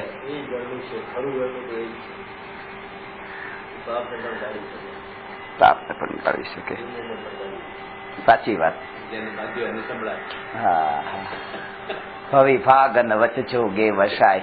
તીર્થંકર ભગવાનની દિવ્ય ધ્વનિ સમૂહ શરણમાં જગતના જીવોને સાંભળવા મળે છે. પોતાનું ભાગ્ય એવું છે. ભગવાનને ભાવ છે એમ નહીં. આ વાત સમજવા જેવી છે કે આજે માનો કે બીજા જીવો માટે ભગવાન ઉપદેશ આપે. શું થાય? આજે તમે અહીંયા ભણવા બેઠા, 1 વર્ષનું સિલેબસ છે, 14 મહિનાનો આખો કોર્સ છે, અને તમે ધીરે ધીરે તમે ભણવાનું ચાલુ કર્યું. 4 મહિના, 5 મહિના, 6 મહિના તમે ભણ્યા, અને તે પછી તમને ભણાવવાનું બંધ કરી દેવામાં આવે, બસ તો તમને કેવું લાગે? જો તમારા માટે જ ભણાવતો હોય ને કોઈ જીવ, તો એમ લાગે કે આજે બંધ કેમ કરી દીધું. પણ તીર્થંકર ભવ્ય જીવો માટે નથી કહેતા. આના હવે શું કે આ 14 વર્ષનો કોર્સ છે, એટલે 14 ગુણસ્થાન છે. 14 મહિનાનો કોર્સ, 14 ગુણસ્થાન, અને પહેલા 1 મહિનો, અને પછી 4, 5, 6 મહિના એટલે 4થા ગુણસ્થાનમાં કોઈ જે આવ્યો, 5મા ગુણસ્થાનમાં આવ્યો, 6થા ગુણસ્થાનમાં આવ્યો, અને ત્યાં ભગવાન મોક્ષે ગયા, એ અધવચ્ચે મૂકીને ગયા. અહીંયા કહે છે કે ભગવાન અત્યાર સુધી આ જે બતાવ્યું એના માટે નહીં, પોતાના આટલા જે કર્મ બાકી હતા એ ખાલી થતા હતા. આનાથી તો સહજ બીજાનું કલ્યાણ થઈ જતું હતું. એટલે ત્યાં તો ક્ષણે ક્ષણે તીર્થંકર ભગવાનની દ્રષ્ટિથી વાત કરીએ તો પૂર્વે બંધાયેલા કર્મોનો ઉદય છે, અને એ ઉદયથી બીજા જીવનું કામ થઈ જાય છે. આ જે એવા પ્રકારની સ્થિતિ, એ તો એનો ઉદય છે. આને એ રીતે લો, મુનિનો એવો ઉદય છે કે આ ભૂખના વિકલ્પ ઉઠે છે, આ પાપનો ઉદય છે. પણ એ ઉદય મુનિનો છે ને, પણ એનાથી ગ્રહસ્થોનું કામ થઈ જાય છે કે નહીં? આ પુણ્યનું સારું કામ કરવાનો એને અવસર મળ્યો. પણ એ મુનિ જે છે એ આહાર લેવા આવે છે, એમાં લક્ષ્ય એ છે કે આ બધાને પુણ્ય બંધાઈ જાય એટલે હું જાઉં. લક્ષ્ય તો એ છે કે પોતે આ વિકલ્પ આવ્યો છે, નીકળ્યા, પૂરું થઈ ગયું. પોતાના હિત, લક્ષ્ય પોતાનું છે. એવી રીતે તીર્થંકર ભગવાનનું જે લક્ષ્ય છે એ પોતાની મુક્તિ માટે જ ત્યાં સહજ રૂપે વાણી નીકળે છે. પ્લાનિંગ નથી કે કર્મને ખાલી કરવું, પણ હિત તો પોતાનું થઈ રહ્યું છે. અને એની સાથે સાથે બીજાનું પણ જો આના સાથે થઈ જતું હોય તો એનું નામ આ સમૂહ શરણમાં દિવ્ય ધ્વનિથી ભવ્ય જીવોને આત્માનું હિત થાય છે.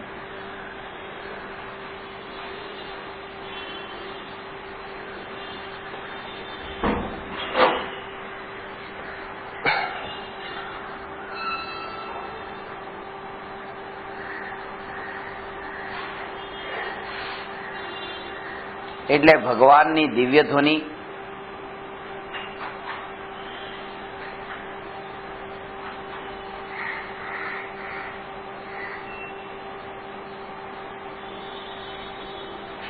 ભગવાનની દિવ્ય ધ્વનિ વખતે ભગવાન તો પૂર્ણ નિર્વિકલ્પ છે, પૂર્ણ નિર્વિકલ્પ.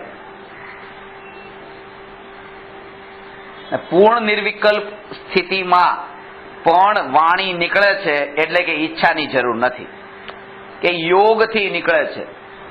અહીંયા કહે છે કે યોગથી પણ નથી નીકળતી. ભાષા વર્ગણાની પોતાની યોગ્યતા જ એવી છે.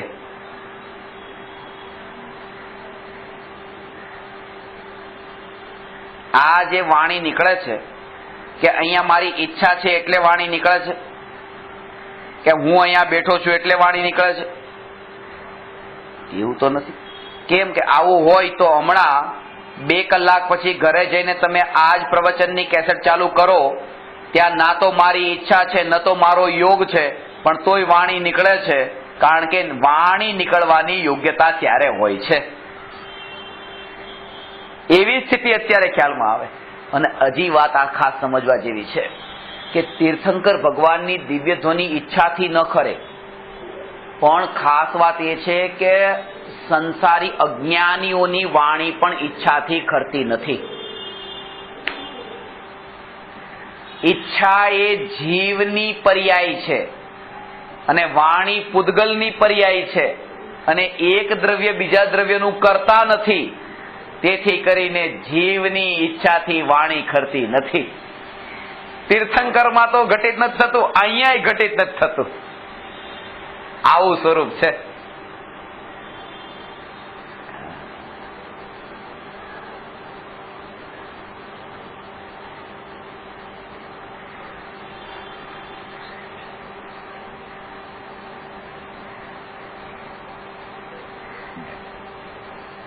તીર્થંકર ભગવાનની દિવ્ય ધ્વનિ તો ઈચ્છાથી ખરતી નથી, પણ જે ઈચ્છા કરે એમ કે હું આ બોલું,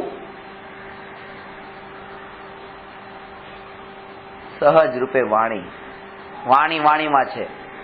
આ વાણી બોલવાની જે ઈચ્છા છે એ જીવની અશુદ્ધ પર્યાય છે, અને વાણી નીકળવી એ પૂદગલની અશુદ્ધ પર્યાય છે.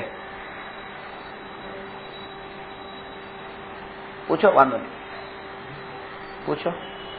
પૂદગલની અશુદ્ધ પર્યાય કેમ કીધી? કારણ કે વાણી એ પૂદગલ સ્કંદ છે અને પરમાણુ પૂદગલનું શુદ્ધ સ્વરૂપ છે, અને વાણી આ વર્ગણા કે ભાષા વર્ગણા, વર્ગ એટલે પરમાણુ, વર્ગણા એટલે સ્કંદ.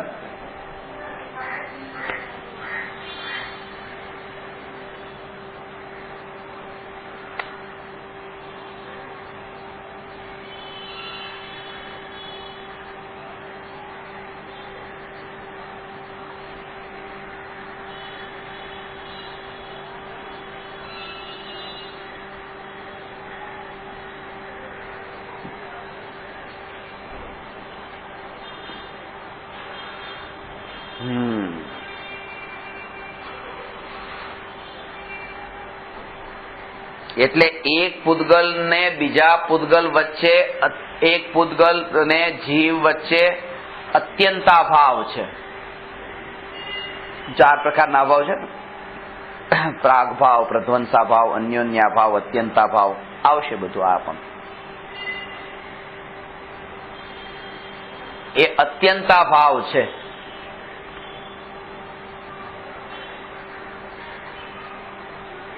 ઈચ્છા છે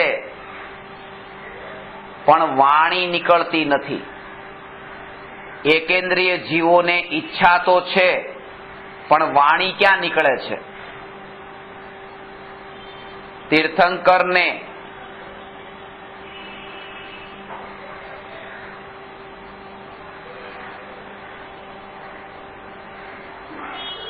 આ બધું 4 સ્વરૂપમાં સમજવાના છે. 4 નિગોદિયા જીવને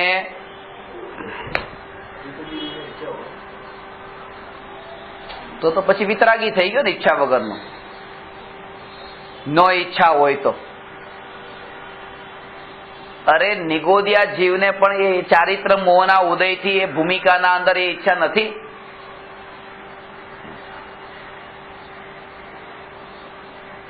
એને પણ જીવવાની ઈચ્છા છે, અને એટલા માટે તો હું એને દુઃખ છે બટાટામાં રહેનારા જીવોને.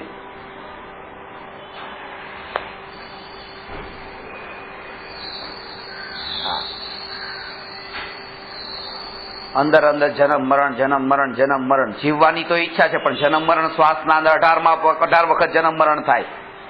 તો જીવવાની ઈચ્છા તો છે, કારણ કે આના અંદર એકતા ભાવ છે કે આજ હું, મારે મરવું નથી, મારે મરવું નથી, મારે મરવું નથી.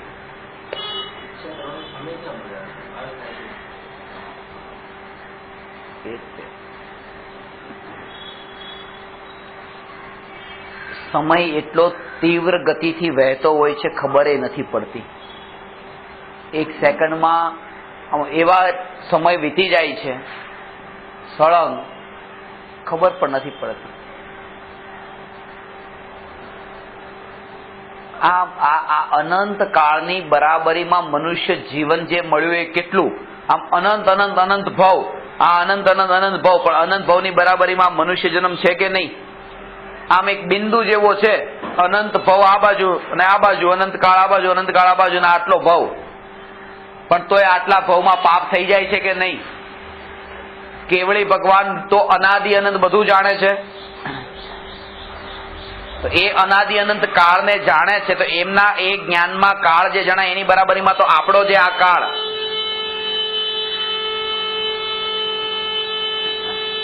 એ કેટલો ઓછો છે. પણ તોય પાપ થાય છે કે નહીં? તો આપણે એમ લાગે છે કે આપણે તો આટલું બધું આયુષ્ય ને એને તો આટલો થોડો સમય, તો પાપ કેમ થાય? પણ થઈ શકે. આ તમારું જ્ઞાન આટલું છે, પણ ત્યાં થાય છે એમ અનાદિ અનંતની બરાબરીમાં આટલામાં થાય, તો આટલાની બરાબરીમાં આટલામાં કેમ ન થાય? સમય તો સમય છે. એને જે જન્મ મરણનું દુઃખ છે,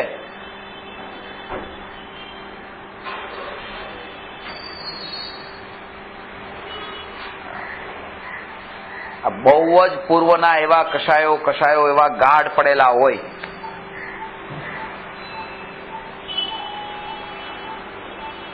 એક વ્યક્તિ, એક ગુરુજી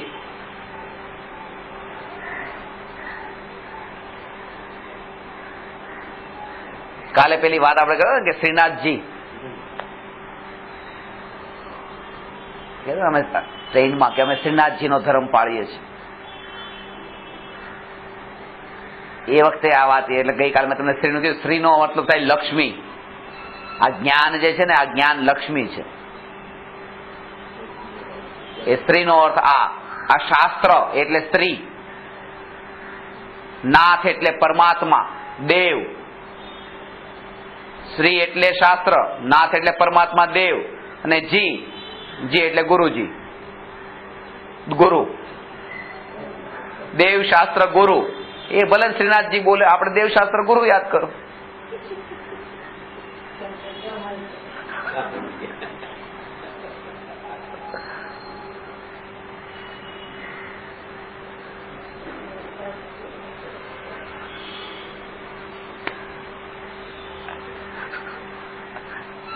અહીંયા તો કહે છે કે આ જે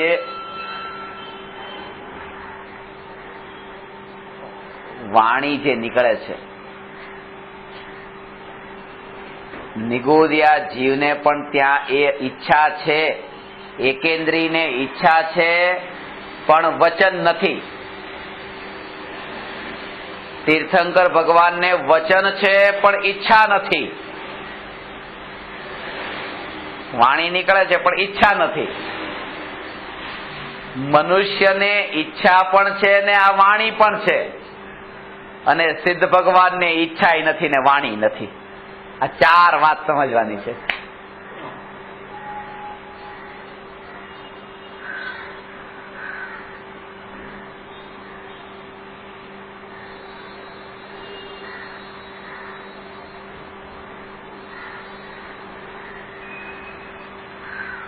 ઈચ્છા એ વિભાવ અર્થ પર્યાય છે.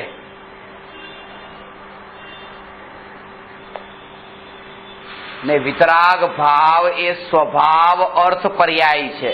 પર્યાયના ભેદો છે, પછી બધા અર્થ પર્યાય ને વ્યંજન પર્યાય ને બધું.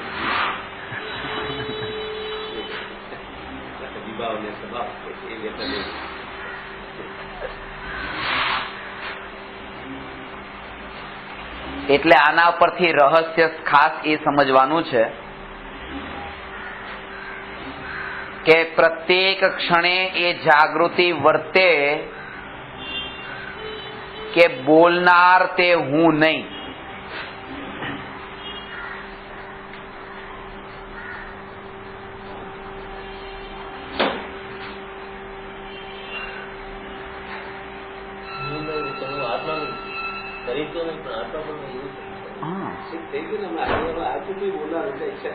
હવે જયારે વાણી પૂદગલ છે, શરીર પૂદગલ છે, તો શરીરથી પૂદગલ નથી થતું, તો પછી જીવથી પૂદગલ કેવી રીતે થયું?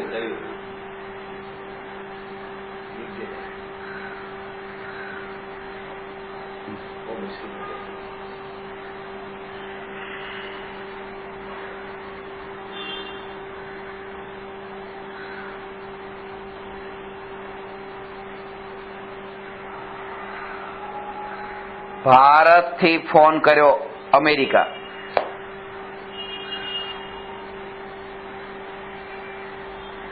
ભારતનો અવાજ અમેરિકા પહોંચી જાય છે, પણ એ અવાજ બાજુના રૂમમાં પહોંચતો નથી.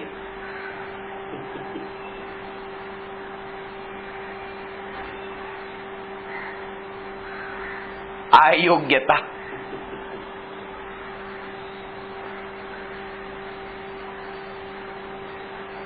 છેલ્લે આવો કે પહેલે આવો, આ આવવાનું તો યોગ્યતા ઉપર જ છે. વસ્તુ સ્વરૂપનું યથાર્થ સ્વરૂપ ને યોગ્યતા જીવની એવી છે. આ બધું જે વસ્તુનું સ્વરૂપ જે રૂપે છે, જીવની પોતાની યોગ્યતા.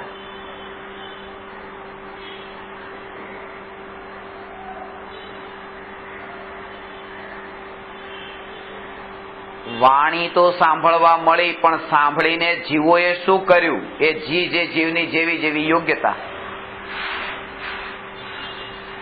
પણ ભગવાન કેટલાનું હિત થયું ને કેટલાનું અહિત થયું? વાણી સાંભળીને એ વાણીમાં સૌથી હિત કોનું થતું હતું? વધારે ભગવાનનું હિત થતું હતું. કારણ કે વાણી તો બંધાયેલા કર્મના ફળમાં નીકળે છે, અને જ્યારે વાણી નીકળતી ત્યારે કર્મ આત્મામાં ફળ આપીને ખાલી થતા હતા. તો ભગવાન તો મોક્ષની નજીક જતા હતા. એટલા માટે ભગવાનને સમોસરણથી શું લાભ?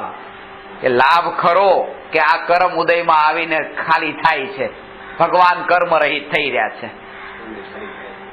આ ભાવ છે એનો કે હે ભગવાનને લાભ કીધો, ભગવાનને લાભ.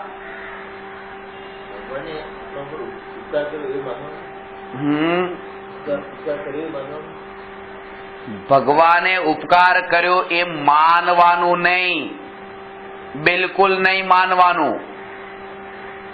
ભગવાને ઉપકાર કર્યો એવું જ્ઞાનમાં જાણવાનું. માનવાનું નામ મિથ્યાત્વ ને જાણવાનું નામ વ્યવહાર. જાણ્યું, હાથ જોડ્યા, આ બધું વ્યવહાર. ગુરુજી આપનો ઘણો ઘણો આભાર, આવું બોલ્યા. જાણ્યું કે આ ગુરુજીના નિમિત્તે જ્ઞાન થયું, પણ માને અંદરમાં જ્ઞાની પણ એ કે ઉપાદાનની યોગ્યતાથી જ્ઞાન થયું છે. આ શ્રદ્ધામાં તો સમ્યકપણું જોઈએ, સમ્યક દર્શન, એમાં ખોટું નહીં. અને અધૂરી દશા છે એટલે જ્ઞાનમાં હજી આવું જાણે, બાકી તો કેવળ જ્ઞાનમાં તો એ પણ નહીં જાણે.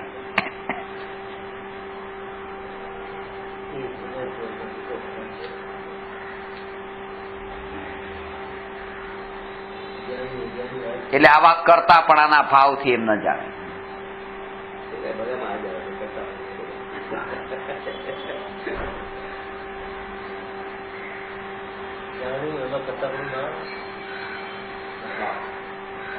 બીજાના ઘરમાં ઘૂસવાનું નામ દોષ નથી, પોતાના ઘરમાં ઘૂસવાનું નામ દોષ છે.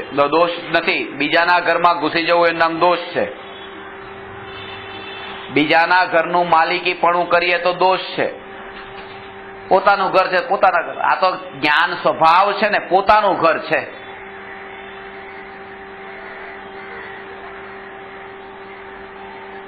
પણ પેલો દૂધનો બળેલો હોય એ છાશ પણ ફૂકી ફૂકીને પીવે કે શું પછી જ્ઞાનમાંય કરતાપણું નહીં થઈ જાય ને ક્યાંક? કારણ કે પેલો પર પદાર્થોનું એટલું કરતાપણાનું દુઃખ ભોગવ્યું હોય એટલે અહીંયા એવો પ્રશ્ન તો થાય. આ પેલા આ બધું થયું હોય ને એટલે એક વ્યક્તિ જે છે એ પહેલી વાર જહાજમાં બેસે છે અને કેપ્ટનની પાસે જઈને પૂછે છે કે ભાઈ એન્જિન બેન્જિન બધું બરાબર છે ને? અંદર તો એલાઉડ નતું જવાનું, તોય પાછું પેલા કે બેસી જાઓ ને તમે તમારી સીટ ઉપર, અહીંયા તમે આવો માં કે બધું બરાબર છે એન્જિન. પછી થોડી વાર બેઠા, પાછા થોડી વાર પછી અંદર ત્યાં કેબિનમાં જાય છે કે ડીઝલ બીઝલ બધું બરાબર છે ને? કે ભાઈ બેસો તમે તમારી સીટ ઉપર જઈને. પાછો જાય કે એક્સિલેટર, અરે કે બેસો ને, કે તું શું પૂછપૂછ કરો? કે આ ભાઈ પેલા બધું પૂછી લેવું સારું, પછી આગળ જઈને પછી બંધ પડે અને તમે કહો કે ધક્કો મારો તો પછી, કારણ કે આજ સુધી એવી ગાડીમાં જ બેઠા હતા અત્યાર સુધી કે જેવા ધક્કા જ મારવાના, પડવાના, એટલે અનુભવથી આ દૂધનો બળેલો છાશે ફૂકી ફૂકીને પીવે. તો એવું લાગે પછી કે આ એવું તો નહીં થાય ને કે પછી જ્ઞાનનો કરનારો, જાણનારનો કરનારો તો પેલા પૂછી લેવું સારું, વાંધો નહીં પૂછ્યું તો. આવા પ્રશ્નો પૂછવા દિવસે બધું થાય. પહેલા દિવસના ચમત્કારના પ્રશ્નો અને આજના પ્રશ્નોમાં કેટલો ફરક પડે છે? થાય. જીવની દશા આવશે, કાળ પાકશે, બધું થાય. હજી એવી દશા આવશે આખા જગતથી ઉદાસીનતા વર્તે એવી દશા આવશે. ભાવલિંગી સાધુ પણ થાય. ક્રમ છે એનો. નિરાશ થવાની જરૂર નથી, નીચો જીવને માનવાની જરૂર નથી. એ કેમ નહીં થાય? ચોક્કસ થાય. અંદર પરમાત્મા તો હાજર છે ને.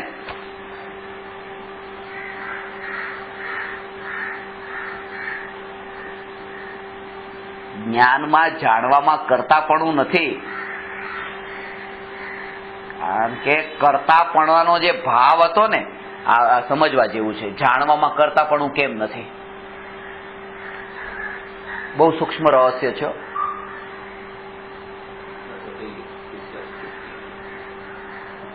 સમજવા જેવો ખાસ વિષય છે કે જ્યારે મિથ્યા દર્શન છે ત્યારે કરતાપણાનો ભાવ છે કે હું દુકાન ચલાવું છું, હું આ ઘર ચલાવું છું, હું આ કરું છું, આ શરીરને સાચવું છું. આ બધા કરતાપણાના ભાવ છે. એ કરતાપણાના ભાવને કોનો ઉદય કીધો? દર્શન મોહનીય કર્મનો ઉદય. કરતા કર્તૃત્વ બુદ્ધિ, એને શું કહ્યું? એને મિથ્યાત્વ કહ્યું. આ મિથ્યાત્વના 4 રૂપ છે: એકત્વ બુદ્ધિ, મમત્વ બુદ્ધિ, કર્તૃત્વ બુદ્ધિ અને ભોક્તૃત્વ બુદ્ધિ. આ એક મિથ્યાત્વના 4 અલગ અલગ રૂપ છે મિથ્યાત્વ જ. તો જે સમયે આ જાણનાર ભગવાન આત્મા જે છે તે હું છું એના ઉપર દ્રષ્ટિ ગઈ ને, એના ઉપર દ્રષ્ટિ ગઈ કે એ સમયે તે અનાદિથી જે દેહને સંયોગમાં માન્યું હતું કે આ હું છું મારા છે, તો એ ભાવ છૂટ્યો. આ ભગવાન આત્મા એ જ હું છું. જેમ હું ભગવાન આત્મા છું એમાં જે એકત્વ થયું ને, આ જ હું, તો એ પાપ કર્યું કે નહીં? જેમ આમાં એમ કરતા હતા કે આ જે છે એ મારું છે, તો એમાં દોષ લાગતો હતો, પર હતું. પણ આ હું છું એવું એકત્વ થયું તો દોષ નહીં જ્ઞાન સ્વભાવી આત્મામાં.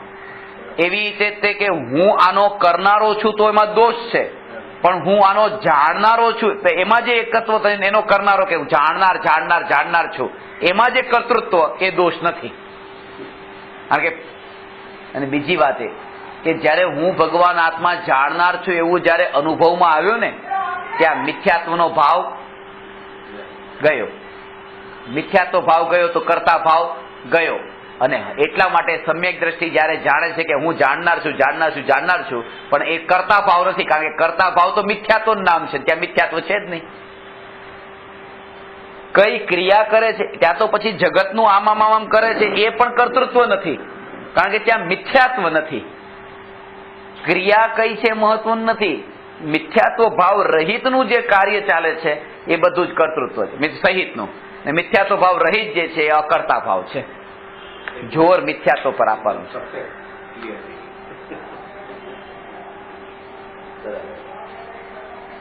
જોર મિથ્યાત્વ પર આપવાનું છે. અને મિથ્યાત્વનો અભાવ તો મિથ્યા એટલે ખોટું, મિથ્યાત્વનો અભાવ તો સત્ય જે છે એના પર દ્રષ્ટિ કરવાથી થાય છે. સત્ય સ્વરૂપી ભગવાન આત્મા પર દ્રષ્ટિ કરવાથી મિથ્યાત્વનો અભાવ થાય છે. સત્ય સ્વરૂપી ભગવાન આત્મા પર દ્રષ્ટિ કરવાથી, એના ઉપર દ્રષ્ટિ કરવાથી મિથ્યાત્વનો અભાવ થાય છે.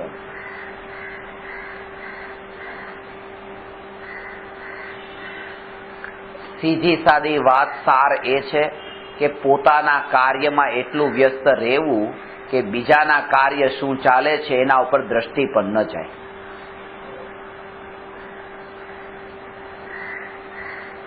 ગુજરાતીમાં કહેવાય છે ને, પોતાના ભાણા પરની માખી ઉડાડવી, બીજાના ભાણા પરની માખી નહીં ઉડાડવી. ભાણું ખબર પડે? થાળી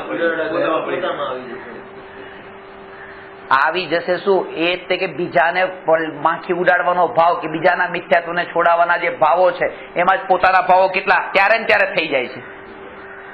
પેલું તો થોડીક વારે લાગે, પડે તે નહીં પડે, પાછી અહીંયા તો પડે જ છે.